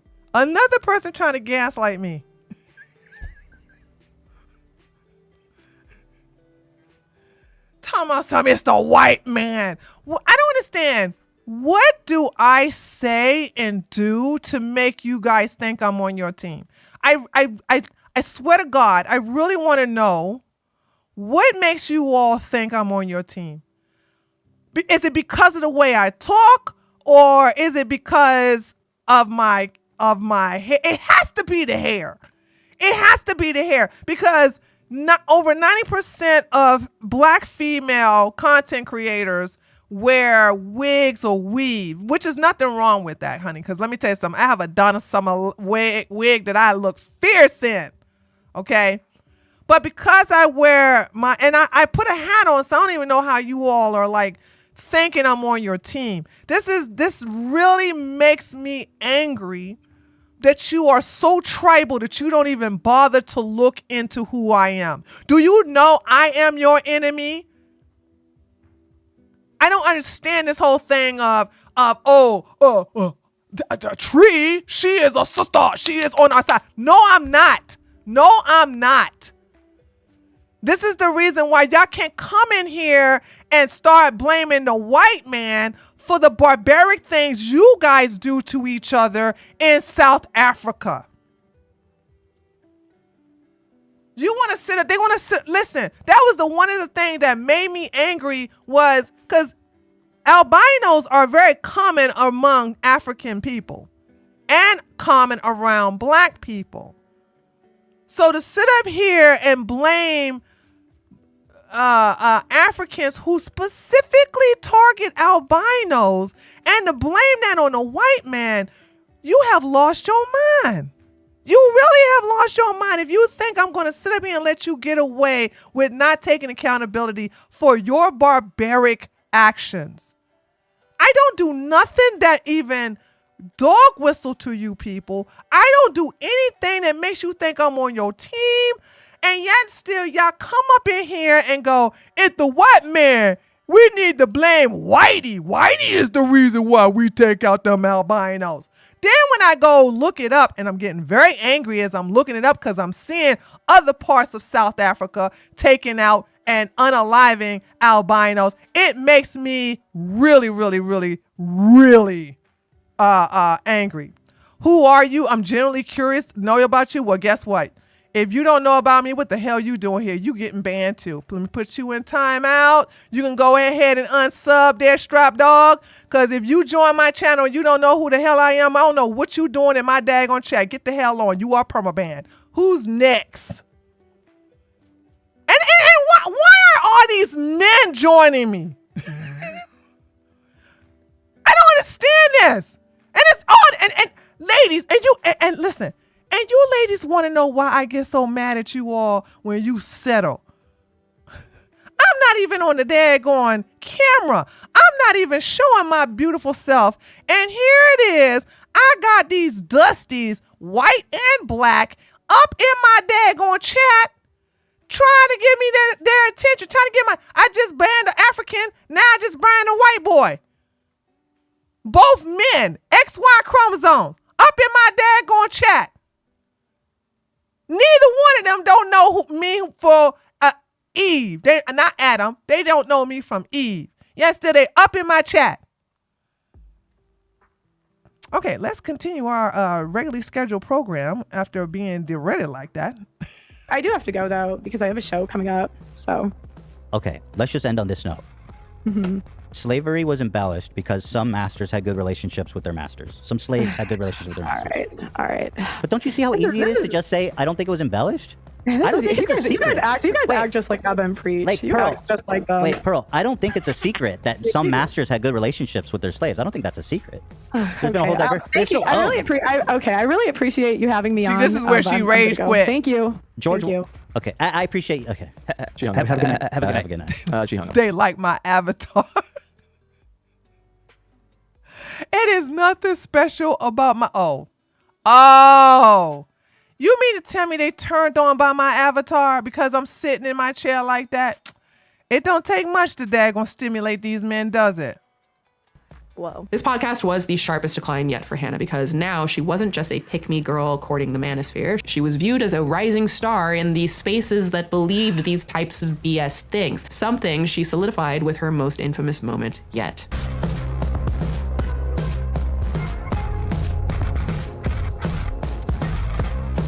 Over 20 bodies as a chick, you have an 80% chance of cheating. 20 whole month, old people, yeah. God can forgive you, but men don't have to. The last thing I want to cover, the lawsuits. Now, let me explain. You've seen a lot of clips from a panel type show on Hannah's called The Pregame Show. There was this one episode back in March 2022 with the title of Your Body Count Matters. If you get pregnant, yeah, that girl sued her. Is your own fault, and featured guests Amy and Kit. Well, shittlebits. Since I started this research, this video has since been deleted for reasons. But to give you an idea of what Pearl and the Red Pill Gang think about body counts. If body count doesn't matter, why do women lie about it? Well, it does matter, and that's why women lie. The same reason you guys lie about your daggone dingling size. It's private. It's something that's none of your business. And we ain't open our legs to you, so why you need to know? Because they want, it's like because the more men you sleep with, the less valuable you are, so they're trying to sell lies. Lies. A woman could sleep with 5,000 guys and men won't know unless she tell you. You will never know. And for those of you who think that her vajayjay is going to be like the Grand Canyon, I know these are nice jokes. But that's not how the vajayjay work. Because if that's the case, then every time a woman has a baby, she will be incapable of basically having satisfying bouncing wow wow ever since then. Honda Civic at BMW prices, and if they tell the dealer, the buyer the mileage, then they have to lower the price.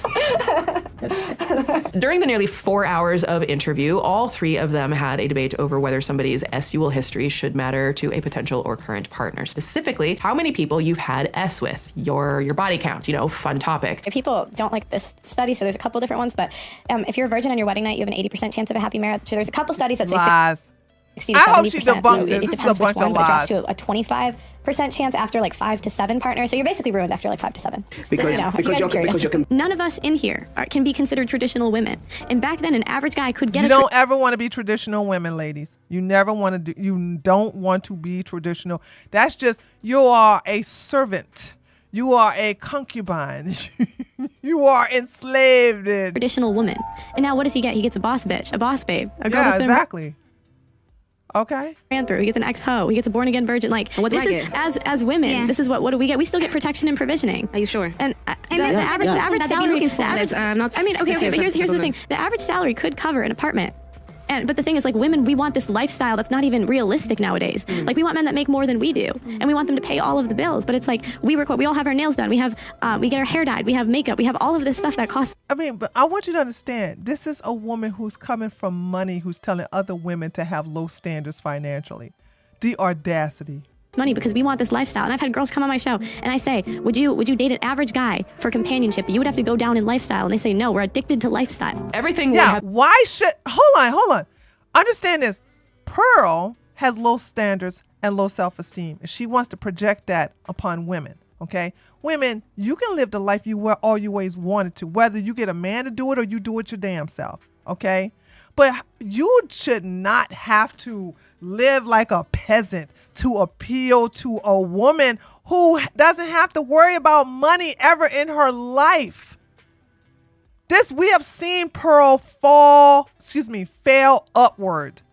Been fine if Hannah hadn't decided to cut the interview up and market it with titles like Debate, Should Men Be Blamed for Leaving Women Who Gain 50 Pounds, Feminists versus Pearl, and Delusional Feminists Think Men Have It Easy. Shockingly, Amy didn't appreciate Hannah referring to her as delusional and actually claimed that by Hannah doing this, it had irrevocable effects on her personal life. So she sued Hannah. Hello, my name is Amy, and I am taking legal action against I online remember content her. creator Just Barely Things. Candace Braithwaite taught me that silence can never be misquoted, and so for the past year, I have remained silent, dealing with this privately and outside of the public eye. I have no choice now but to come forward because I need help raising funds for the next part of my case. Before I share my story and some context around why legal action is necessary, I want to make it clear that I won't be attacking Pearl, who I will be referring to by her legal name, Hannah Davis. This case has nothing to do with her as an individual, her beliefs or views. It focuses solely on bad business practices that she implemented, which in turn violated my personal rights and UK laws, and the subsequent damage and harm she caused with some knowing intention. I will be sharing what I'm allowed to under the guidance and supervision of my team of solicitors at Cohen Davis, who have been representing me this past year. I will be discussing my vulnerabilities, damages done, reasons why I'm taking civil action, conversations between relevant parties, and why the case has now escalated from simply a civil matter to a criminal one, and why the police have had to become involved. In a TikTok posted on April 12, 2023, Amy revealed that she was suing Hannah for the exploitation and humiliation of a vulnerable person and had teamed up with Cohen Davis for, quote, bad business practices that she implemented, which in turn violated my personal rights and UK laws, and the subsequent damage and harm she caused with some knowing intention. And to be clear, Amy made a point to mention that this had extended past a civil matter into a criminal one. The image of me that Hannah attempted to portray online is false, defamatory. Yeah, but did anything come about this? Could not be further from who I am. I am legally and formally recognised as a vulnerable adult. I have autism and borderline personality disorder, both of which Hannah was aware of. On a GoFundMe page for her illegal fight against Hannah, she claims that she was put on the show under deceptive pretenses and had no idea how the show would be marketed. Quote, I did not sign any documents, no contract waivers or release forms. In addition, the recruitment method used has been identified as violating the terms of the Fraud Act 2016, with the result being the blatant exploitation of a vulnerable adult for humiliation and commercial gain. All of this is pending and therefore is alleged, but it's worth noting that this isn't the only legal action Hannah is currently involved in. I talked around this earlier, but one of the other big reasons the Black manosphere turned against her is because of a bombshell video released by her former co-host, Sarah Garvey, in March 2023, where he alleged that Hannah Pearl Davis has a colonialist mindset and compares her... We already know that. Is she saying that he's gonna... Oh no, she used the bang picture. Is she saying that he's gonna sue her? I don't think Sarah Garvey is suing her. A clip, there is a very real chance that it won't be the weird red pill content that becomes her biggest problem. It might be Black folks. So, in a twist of fate that has the Perlosphere quaking with a bittersweet taste of justice, the Just Pearly Things channel was fully and completely demonetized. Oh look, an idiot. Let's point and laugh. In an oyster shell, she made street interview content asking 15-year-old inappropriate things and then blasted said 15-year-old in many clips online. Winner, winner, f your dinner. And while the rest of the non-pilled world celebrated, apparently so did Pearl. So I think that getting demonetized was the best thing that ever happened to me. Sure, Pearl. Listen, y'all can watch this video in full if you want. It's newer on her channel. It's basically Pearl trying to say that losing her main source of income and the ability to pay her team was a blessing, blah, blah, blah, blah, blah. So when I got demonetized, I was forced to stop the shows. Which I hated doing anyways. I was also this was a cult, by the way. All of this was a cult. But by the end, I was done. And I was also forced to downsize, which was really hard. I really didn't want to do it. Oh yeah, oh yeah, oh yeah, oh yeah, oh yeah. Oh, yeah. Oh, yeah. Ha, hold up. Not the bang! The bang! Oh, oh, oh, oh. Oh, not the bang. The bang.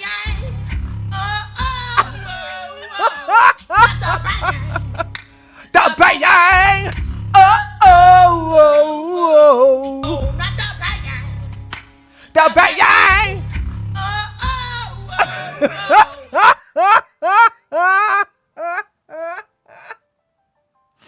I've had this thing on there. I thought she was going to keep the bangs, right? And I downloaded it.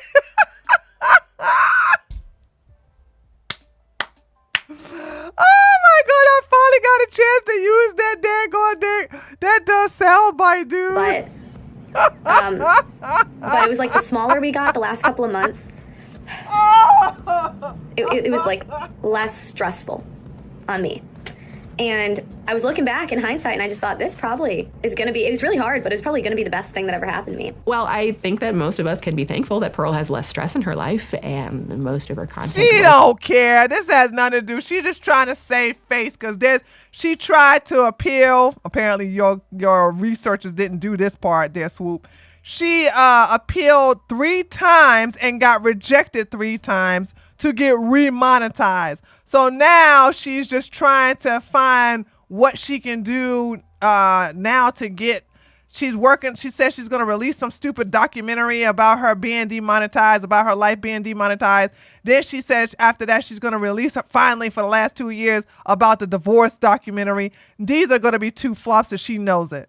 Off of the internet, allegedly. No, this time Pearl made a video for her YouTube channel called These Girls Are So Clueless, which has since been taken down, but in which she interviewed multiple people, including 2 underage girls, with invasive questions about their sex life. Even had the parents of the girls reaching out asking her if she could please take down the video as it was inappropriate, which she ignored. Now, beyond this, there are other things like Pearl tried to start her own network, the Audacity Network, where she employs other potentially misogynistic creators or conspiracy theory people who spend their time digging at women. This is not working out at all. And, you know, just everything that you would expect it was going to be. I'm just honestly, just throw it all away at this point. I'm done.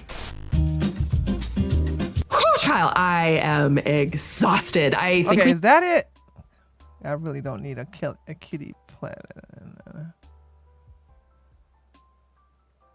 In the description or go to meundies.com/swoop to get 20% off your first order plus free shipping and treat yourself, honey. You deserve it.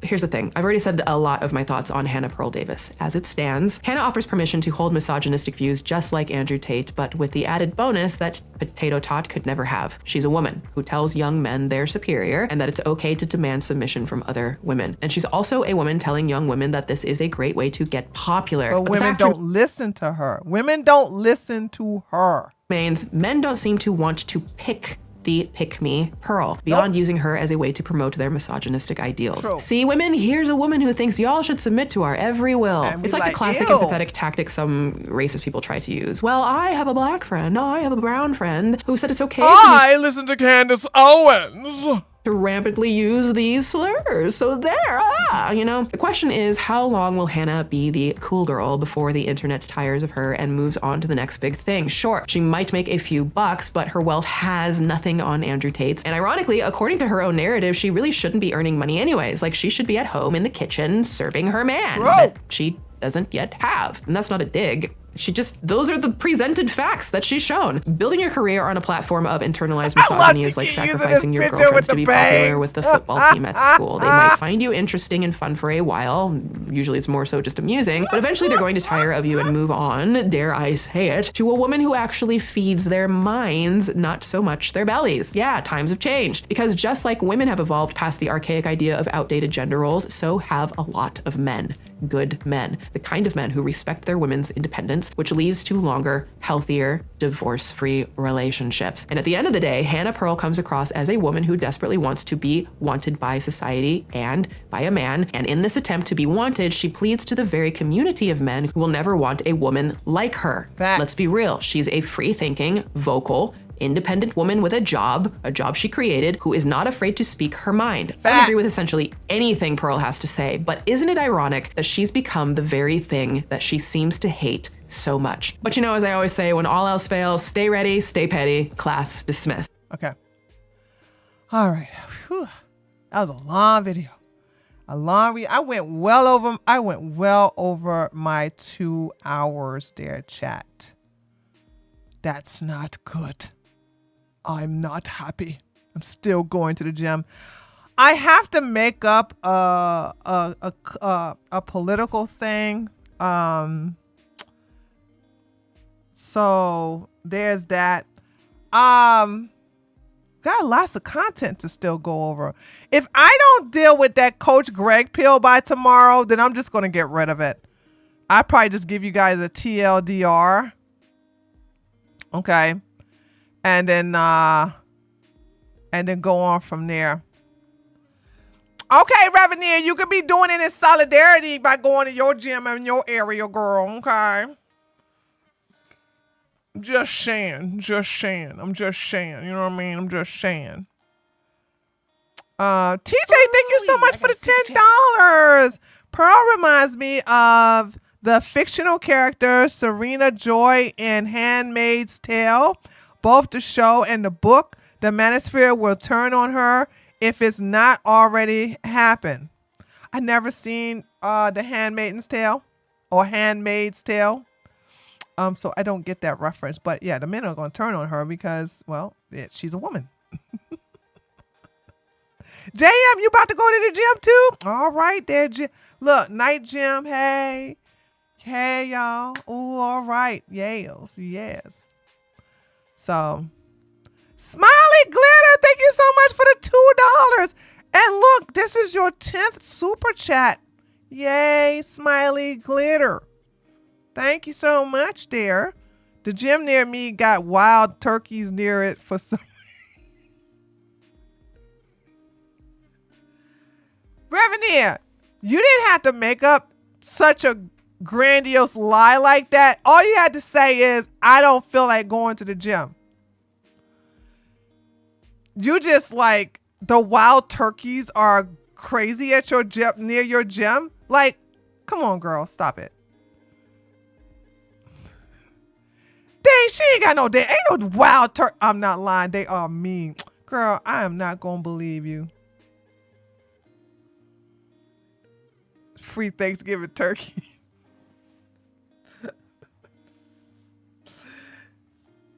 I can't believe y'all falling for Revenier's beautiful lies. Uh-oh. Hold on. Okay, there we go. So there's that. All right, guys. I'm about to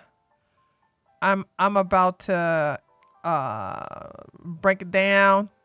And I'm gonna go get my gym bag ready and head to the gym. So we'll see you guys. We started on time today. Yay. Okay.